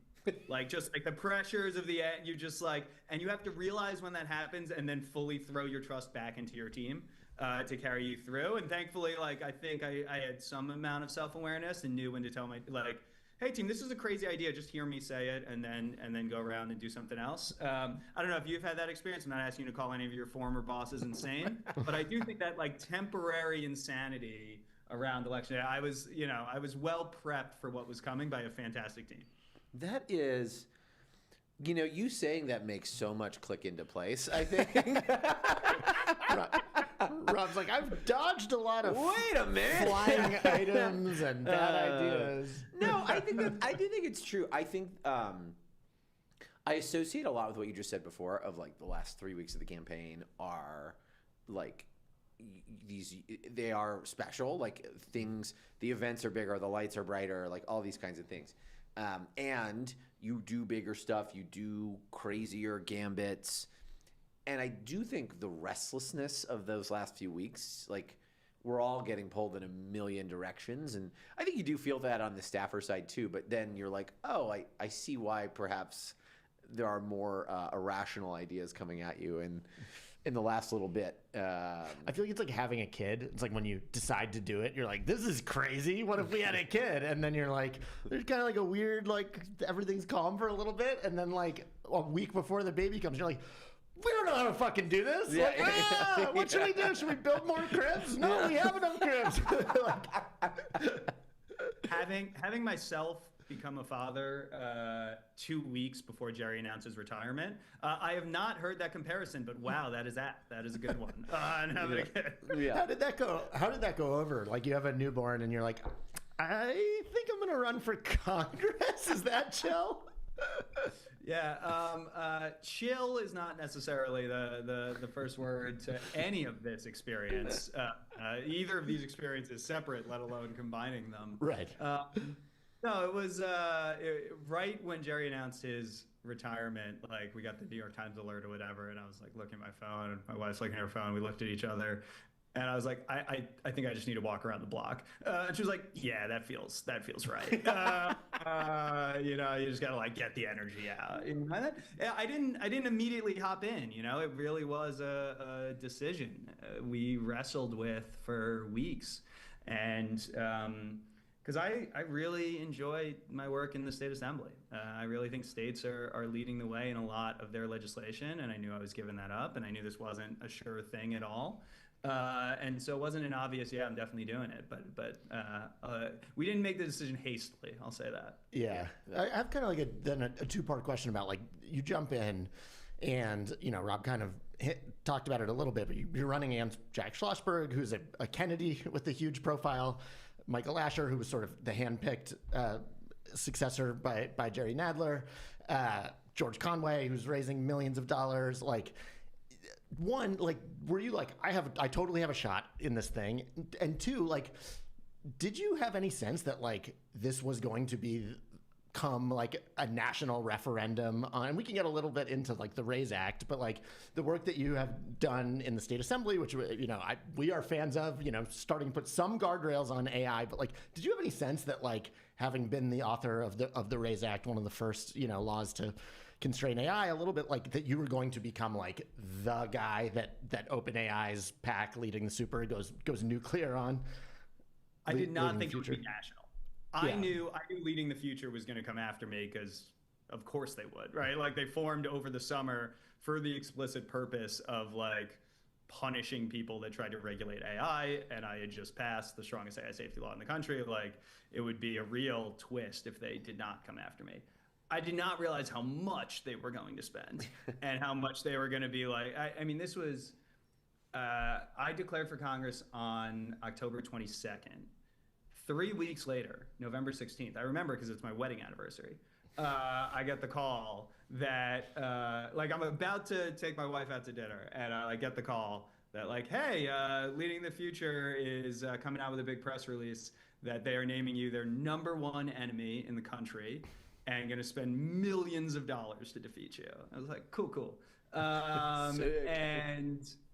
And then 2 weeks after that is when they put a number on it and said they were pledging to spend at least $10 million against me, which is an insane amount to spend on one congressional race. And so, yeah, it was like, listen, the only way out is through. Like, we got to lean into this. People are going to have questions as to why Andreesen Horowitz and OpenAI and these people think this seat is worth $10 million.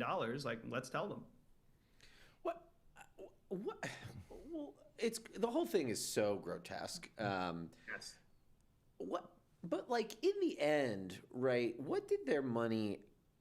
actually do? Because my observation of this race, as a obviously pretty like, we should regulate AI kind of guy, like, was that the referendum only sort of served you and elevated you and changed the issue set of the race, even for Micah a little bit. I mean, Micah's got his own history on AI regulation, but I'm sort of curious, like what is the net effect of their $10 million, of all of the spending and of the Public First Anthropic Tide spending? Like, how did it bounce?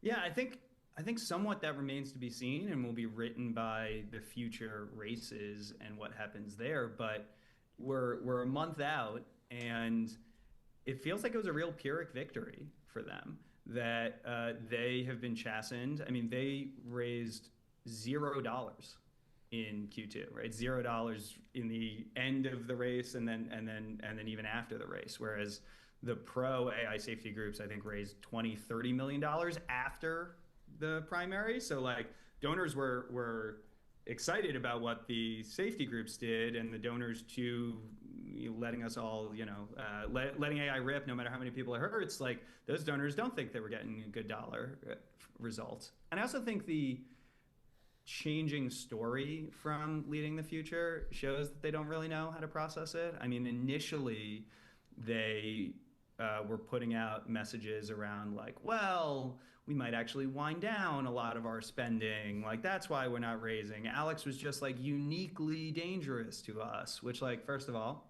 kind of a compliment.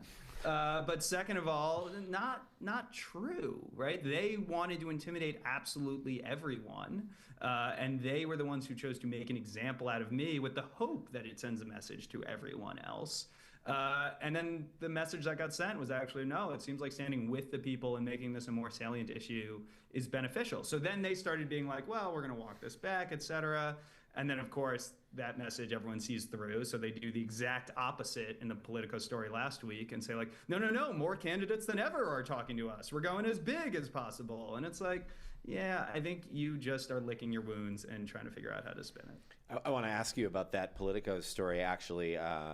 Calder McHugh from Politico writing a profile of Zach Moffett and Josh Vlasto, who are the strategists behind Leading the Future. Moffett, a Republican. He's been mentioned on this show before, actually, the head of Liam Donovan's firm, Targeted Victory. And Josh Vlasto, Andrew Cuomo's former chief of staff.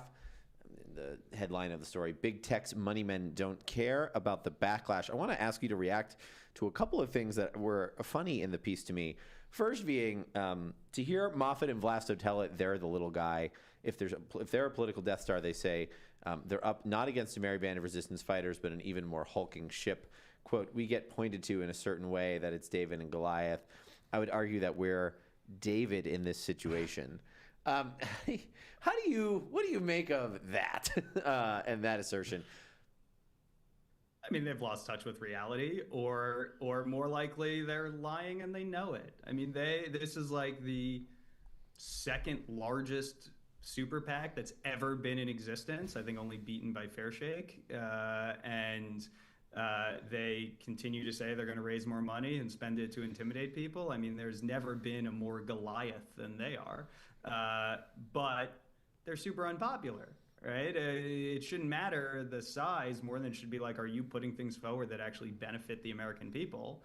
And if they thought they were, that's what they'd be talking about. But instead they're like, no, we're under attack. It's just like, look at our opponents as bad people and therefore like us. It's like, what positive thing are you bringing to the conversation? 100%. Yeah, it's so funny to hear them talk about themselves that way. And look, obviously significant spending came in from the safety side as well, and you can't deny that. But this is, I mean, money coming from some of the biggest tech titans in the whole world to do a super PAC after those same tech titans funded a similar super PAC founded by the same people. I mean, it's just, it's ridiculous. And they keep lying about the timeline here. And I think it just like lays bare exactly what's happening, which was last summer in 2025, they formed Leading the Future. They were the first super PAC in this space, right? And then they say they're going to raise $100 million. Now it's up to they're going to raise $140 million. then that's before Jerry even announces his retirement. Then Jerry announces his retirement. I get in the race. As we discussed, 3 weeks later, they name me their #1 enemy in the country. 2 weeks after that, they plan to spend $10 million against me. None of the pro-safety super PACs had even been founded at that point. So for them to say they're under attack and it's just like silly. They're clearly the first step here and doing it with by far the most money. Yeah, there's a Washington conventional wisdom that they went after you because the conditions were probably right, which is you passed some of the strongest state legislation, you were running in this race. In the polls, you were starting from a position that was a little bit further down, and so they were going to pick someone they could quote annihilate and make an example of, and then ultimately you made it a real race on the back of this. And this has been posed to them in this article. I thought this other quote was really funny. If Vlasto gets asked, if you ignore the facts, numbers, and it gets asked, the idea that their money somehow hurt their reputation and elevated Vlasto says, if you ignore facts, numbers, polling, and the ultimate outcome, if you set aside those things, then yes, I buy this theory. But it's also like, well, but no, that is that is what happened. And it's almost like people that are that willing to be dishonest maybe aren't telling the truth about their policy prescriptions too. Yeah. Well, didn't OpenAI ultimately endorse the version of the RAISE Act that you passed into law, and then that was somehow still their PAC's main rationale for going nuclear on you? We have it right here. How dare you do this thing that we totally support? in early June, OpenAI saying they support SB 53, the RAISE Act, and the Illinois bill, coming out in favor of these things. And then from that the Q article there, they've had, even LTF has shifted towards supporting state legislation. OpenAI comes out for the bill they are funding to take you out for. What is your immediate reaction to that? It is the most predictable thing. You have to take a step back and realize that they don't have a positive vision for how they want policy to change. Their goal is to slow down the policy that is moving forward. Their goal is opposition, right? They just want to make sure fewer and fewer restrictions pass. And so the way to do that is to not have a consistent policy position. Look at what they've put out publicly last year, which was a joke. Now they're endorsing the bills that passed the year before. When new bills pass, I guarantee you they're going to say, hey, that's the floor. That's perfect. We've nailed it. Let's do this. They will continually just hold back what could move forward while trying to take out the individual people that are actually pushing policy forward. Yeah. Another moment that I thought was funny and infuriating at the same time was Punchbowl, but OpenAI put it up themselves. OpenAI actually starting to distance itself from leading the future, saying, "Nuh-uh, we don't want anything to do with you." In a big post, Chris Lahane, who is the head of global affairs for OpenAI, writing, in no uncertain terms, there is no super PAC that represents us. We do not think super PAC spending on behalf of this cause is good, and actually look at all these things we support. And Greg Brockman, one of our co-founders, who is the person who funded this, he's doing his own thing. Now, I'm going to just say, this is such fucking bullshit. It's total bullshit. It's bullshit on 9 levels. The first level, and I'm leading the witness here, but I'm fine. First of all, you have Chris Lahane, who is the head of global affairs at this company, OpenAI. You may have heard of it.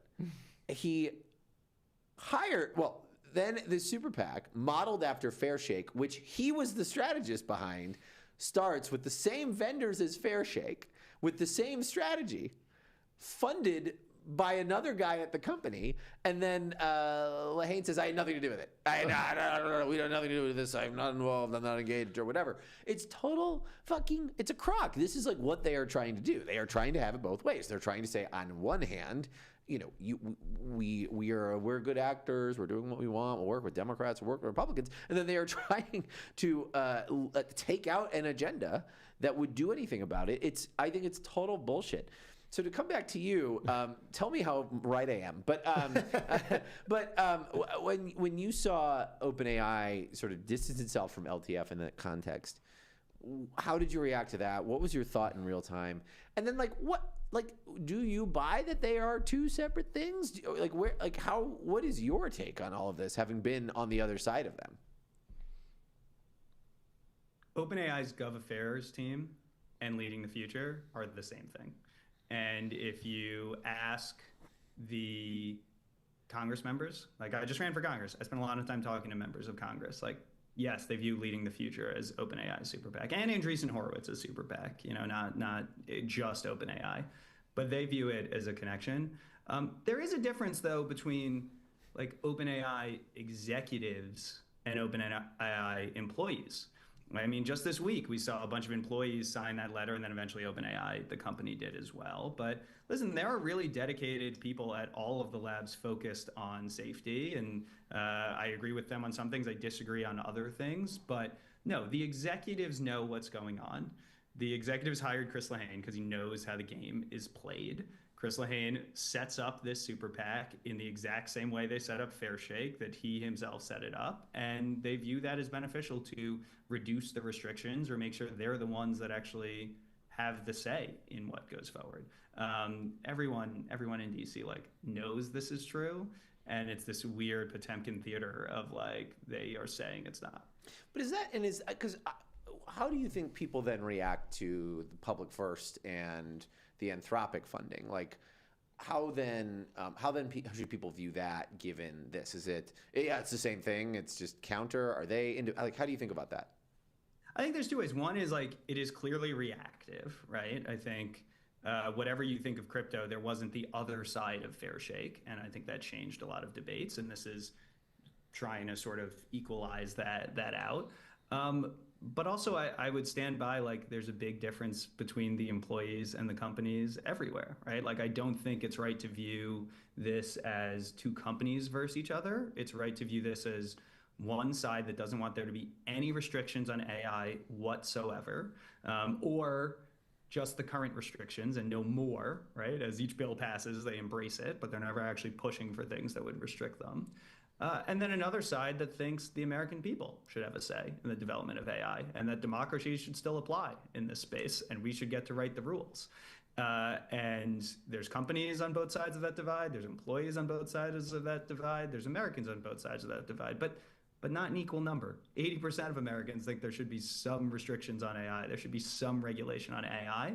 And I think it's important that we build all the institutions that allow democracy to function in that way and allow that viewpoint to win out.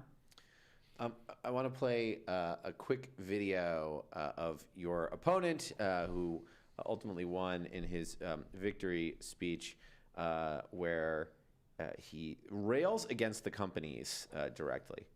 I have some news for the two big AI companies who've taken such an unusual interest in who won this congressional seat.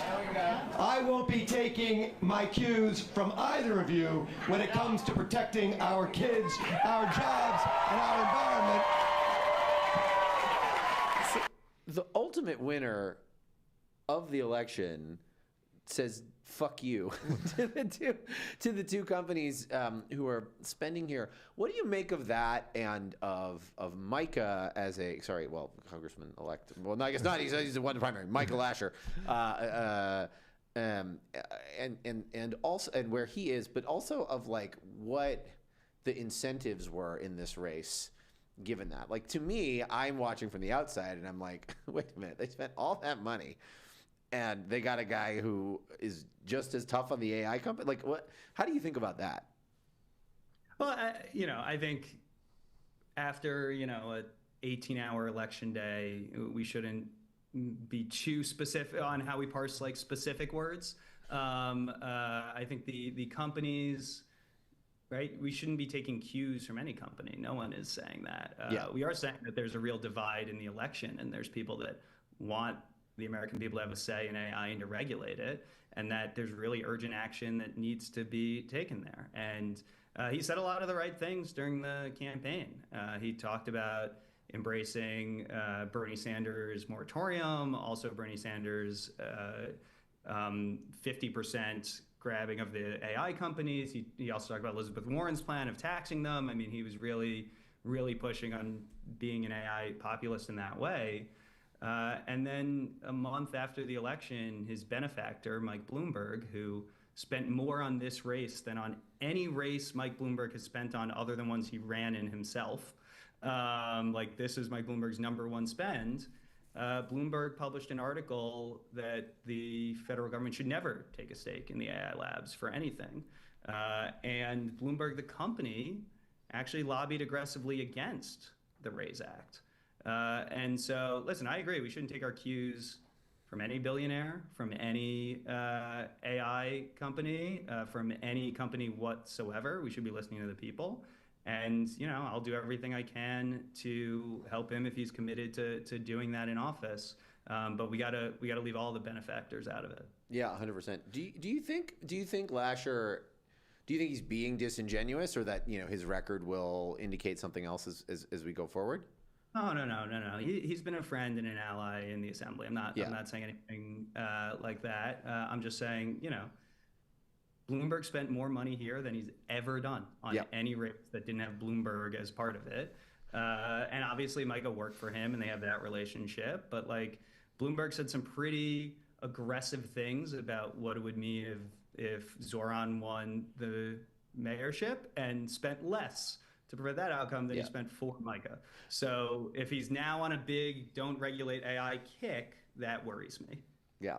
What I think is, it is interesting, the Bloomberg of it all being a subplot of this election, which is everyone talking about OpenAI and Anthropic and leading the future in public first or whatever, but it's actually like Michael Bloomberg put a shit ton of money in too, and that, you know, gets people forget that.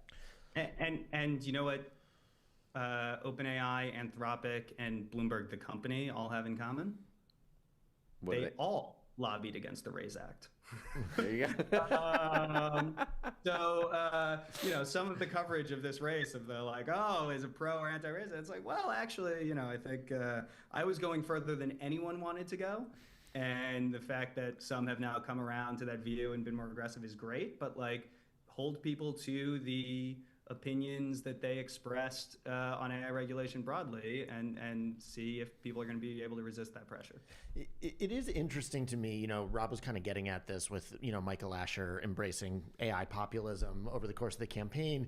And it does feel like, you know, people who don't know you, haven't followed your record, like might think, oh, this guy must be the most anti-AI guy out there. But in fact, like, part of how you got involved in this issue at all is like you've worked in this space. Like you're not someone who has been, you know, the furthest flank certainly in the Democratic Party on anti-AI stuff. And there is this analogy with AIPAC and the way that they, like, you know, they took out Tom Malinowski, you know, who was a moderate sort of on Israel. And it is kind of this weird thing where it's like it seems like the AI PACs and AIPAC are both like, they're so interested in like putting heads on spikes, you know, that like they are taking out the people who they should be trying to work with. And like, you should look at this race and be like, oh, actually we need like more Alex Borises that want to dig into the weeds and not just like shut it all down and, you know, pitchforks, whatever, you know, like, how do you feel about like the fact that you have now, you know, I don't know. I mean, like, tell me if I'm wrong, but it seems like you're someone who wants to get into the weeds and come up with a way that we put guardrails on AI such that we can leverage it for good rather than just like burn it all down. These guys are evil, you know, let's flog them in public or whatever. Well, first of all, as a born and raised New Yorker, I am not going to express any opinion whatsoever on the events of New Jersey. But I will... you know, how I approach AI is how I've approached every issue, which is getting into the weeds and focusing on getting it right, and not just trying to score political points. It's why, you know, I was ranked as the most effective new legislator from New York City and passed those 35 bills. I think that is how you bring about positive change and a result that works for everyone. You know, I've passed the strongest AI safety bill in the country. Certainly true and it passed. Arguably still true. Illinois went forward with the third-party audits, which I was really excited to see. But, you know, I'm hoping Massachusetts or another state can make it the RAISE Act unambiguously no longer the strongest. I've also passed the strongest bill to protect kids from AI chatbots. And so, no, I think the AI companies are right that if their goal is to stop any new AI bills and new AI regulation, yeah, they were right to target me. If they are continuing their quest for unbridled control, I think my record shows that I was the biggest threat to that. But it would be amazing to see that not come to fruition and to have a bunch of this go forward. Can I ask a bigger question here? Or not bigger. It's the same question. Sorry for my tiny question. Your tiny question. Sorry, can I zoom out? Jesus. Little questions, Jesse, with the tiny little questions. Shit. Oh, what a jerk. No, so, at a high level, like, I've been running around being like, the politics of AI will be the defining issue of the 2028 election, and it will matter in 26. You've listened to the show, you've seen me write my bullshit, whatever. It does seem like people with affirmative AI visions in primaries, Zach Walls, Mallory McMorrow, have sort of struggled to seal the deal, and then there's folks who are just going hard, stop the data centers. And that seems to sort of be the consensus position, not consensus, but you're seeing a lot more of that out there. Like, what do you make of the politics of where this is going based on where you've been? And do you think, and what do you make of the conversation around data center moratoria? Is it a useful one? Is it a productive one? Like, how do you conceptualize all of this? I think there are those of us that have put affirmative visions forward. And the three you named, we all lost, and we were all three running against the establishment, right? There might have been other reasons for our loss than standing with the people on AI. When you're going against, the governor and the fifth richest person on earth and the incumbent congressman, or you're going against the DSCC, or those are different pieces. So. Yeah. I wouldn't read too much into that. And the flip side is you have people like Manny Rutenell that won a primary he wasn't supposed to win in Colorado, talking about AI, and Scott Wiener obviously doing really well in his primary this cycle. So people putting forward a good vision I've been excited to see. I think you're going to have more of that. I mean, the data center conversation is twofold. One is there are a bunch of real issues that need to be resolved there, and AI feels so amorphous that it becomes the place that people can latch onto and really express their opinions. I think a lot of what is being, there's real issues to be solved in terms of the electricity costs and in terms of what are the jobs that come out after it, and the general energy use and the impact on the economy. And when you have these natural gas turbines the way Elon Musk did, or you have this behind the meter stuff where they're turning on old oil plants, that's the smog around it and the community, those are real impacts that should be thought about.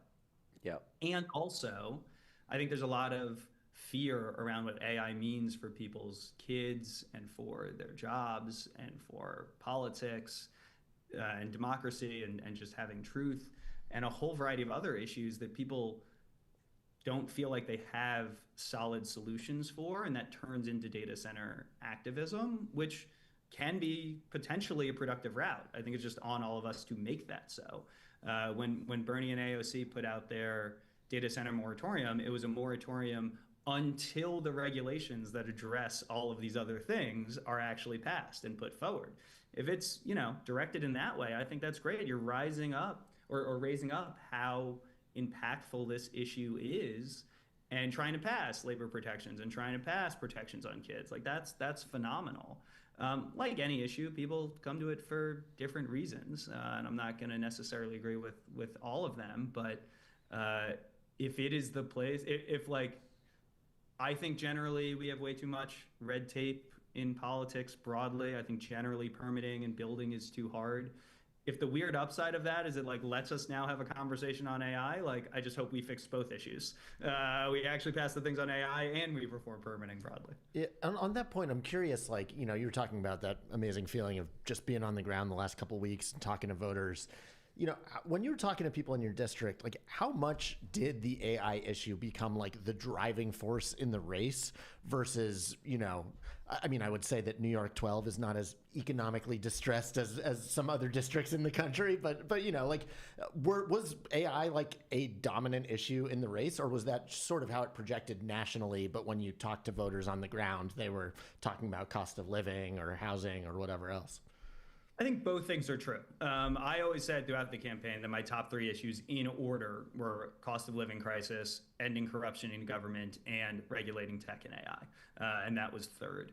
But I think it came to dominate a lot of the local conversation. First of all, because it was one of the few places of difference among a lot of the candidates. I think we had similar positions on cost of living and on ending corruption and a lot of those proposals. But then second of all, because there was so much spending. I mean, people were getting like negative ads and mailers. I mean, negative ads starting in November and mailers starting like January, February, which is insanely early for this cycle. And just being like, who is Alex Boris? And why do I keep getting all this negative mail about him? New York 12 is one of the most educated districts in the country. People do their own research. And when they find that OpenAI and Andreessen Horowitz execs are spending millions of dollars to try to buy this seat, they ask why, and then they ask about AI. Can I ask,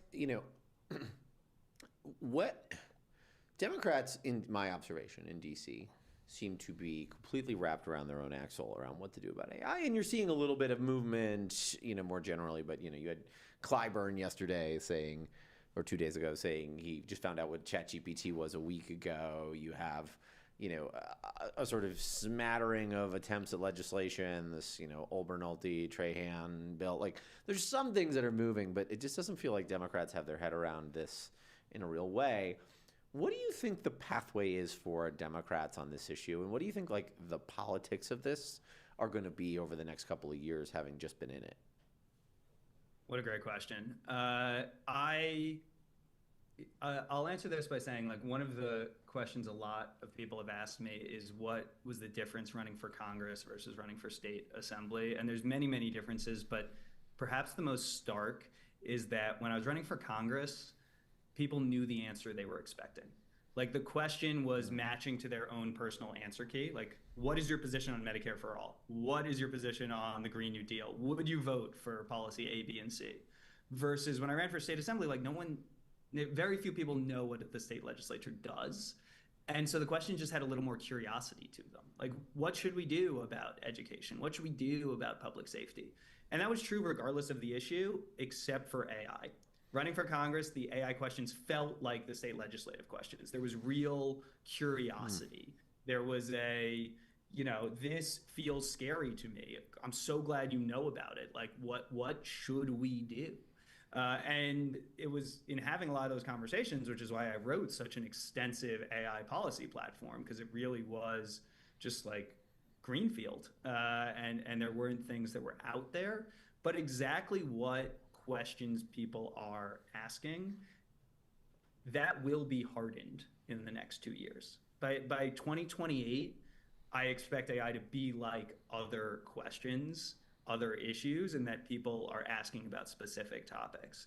And so I think it's incumbent on us as Democrats to be really listening to the anxiety that people have, what they're anxious about, and be putting forward policies that directly address it, because we have this freedom to be curious and to direct to real solutions that we don't always have on issues. And so I've been encouraged in the last, I was about to say like 2-3 weeks, but no, Hugging Face was last week, wasn't it? This has been crazy quick.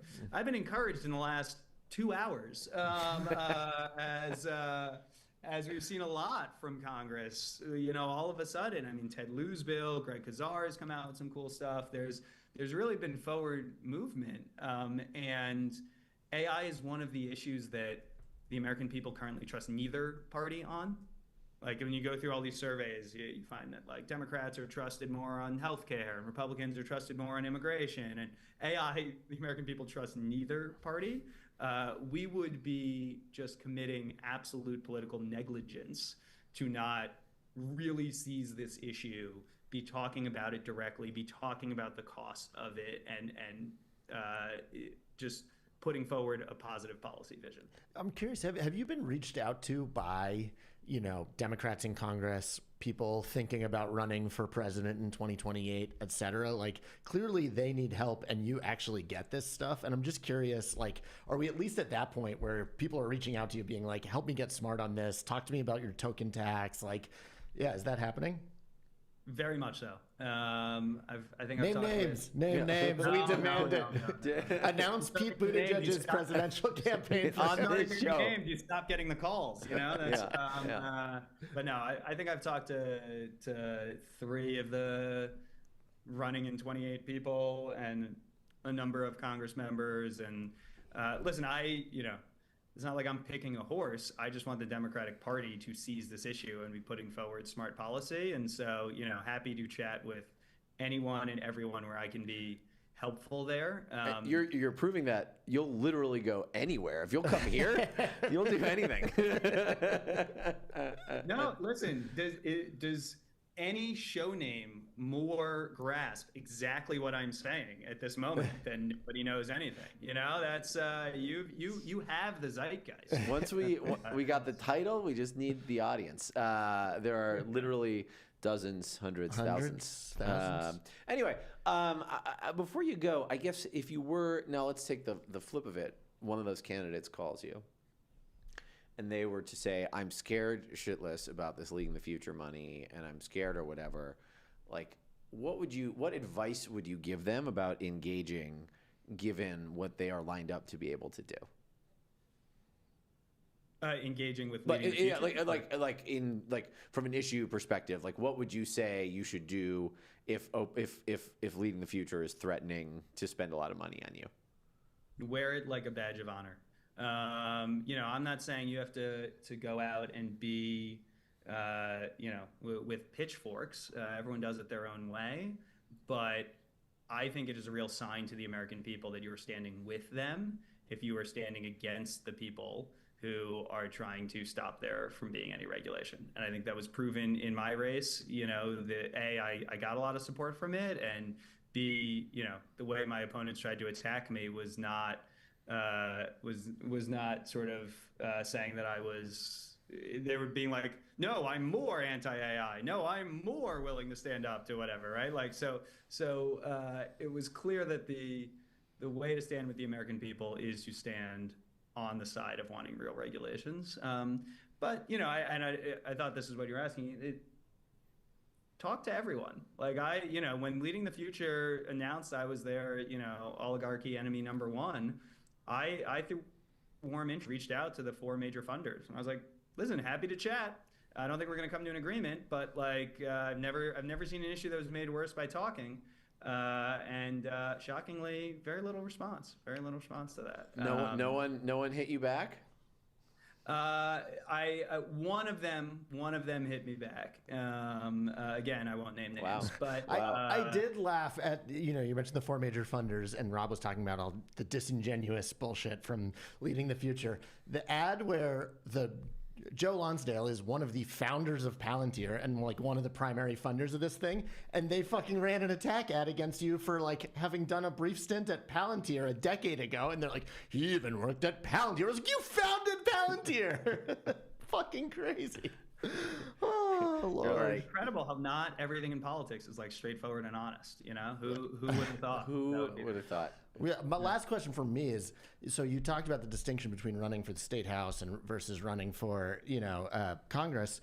You didn't talk about your very big election that you ran in to become a university board of trustee member at Cornell. And my understanding is that you launched that campaign with a rap video. And I was just wondering, why did you not consider doing that for New York 12? Do you think you could have won this seat had you done a rap video?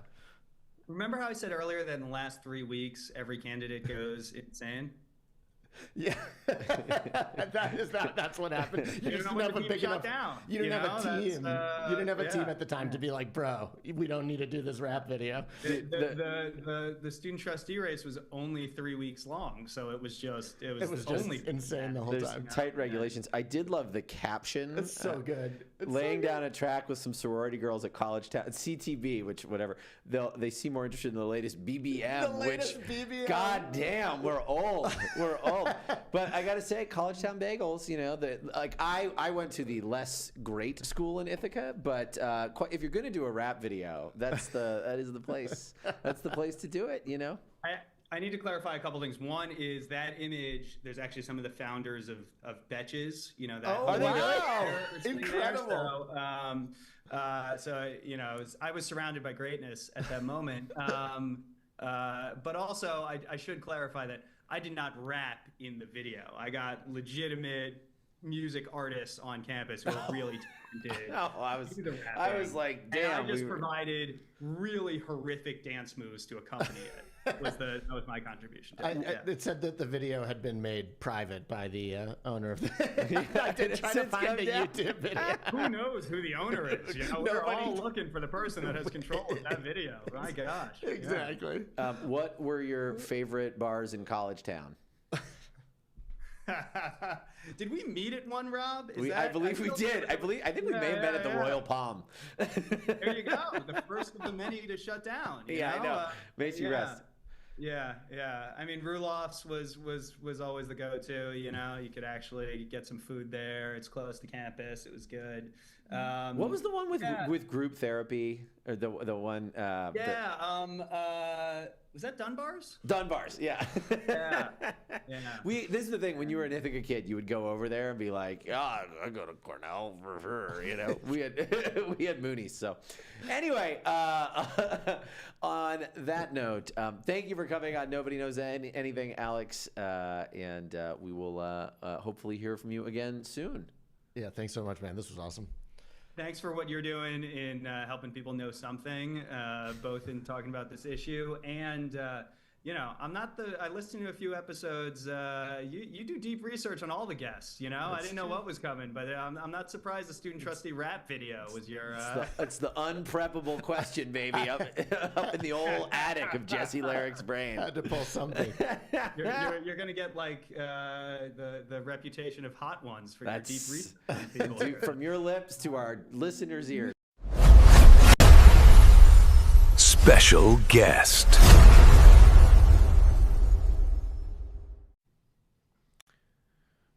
All right. Well, learned a lot on this show. Scared about many things, I think. I came out of that Jeffrey segment being like, how the fuck am I going to talk to Alex Forrest now? The world's ending. I know. Oh, man. Alex is great. Yeah. He should be in Congress. Yeah, well. You know what we should do? I hear that Chuck Schumer's Senate seat is up in 2028. That would be... You're going to draft him over AOC, your favorite? She's going to be president. She's giving... Yeah. Anyway, slight schedule change, some housekeeping. We will be back on Sunday with our normal show, Rob and Jesse, though I will be remote from a secret location. But then next week, we're going to switch things up a little bit with the Michigan election primary coming up on Tuesday. We are going to go live Tuesday night, not Wednesday night, and we'll put a show out on Wednesday, and you will be getting our live reactions as they come, and we've got a couple of very fun special guests lined up. So you will hear from us again on Sunday. You will hear from us again on Tuesday, and then Wednesday if you're an audio listener, and then you will hear from us back that following Sunday. So don't worry, we're just we're switching things up a little bit. I'm excited for our first live election results show. What could possibly go wrong? Literally everything. Everything you know about the show is that it's live, and we just make it so much harder. Anyway, thank you for watching. Nobody Knows Anything. What's our show called again? I don't even know.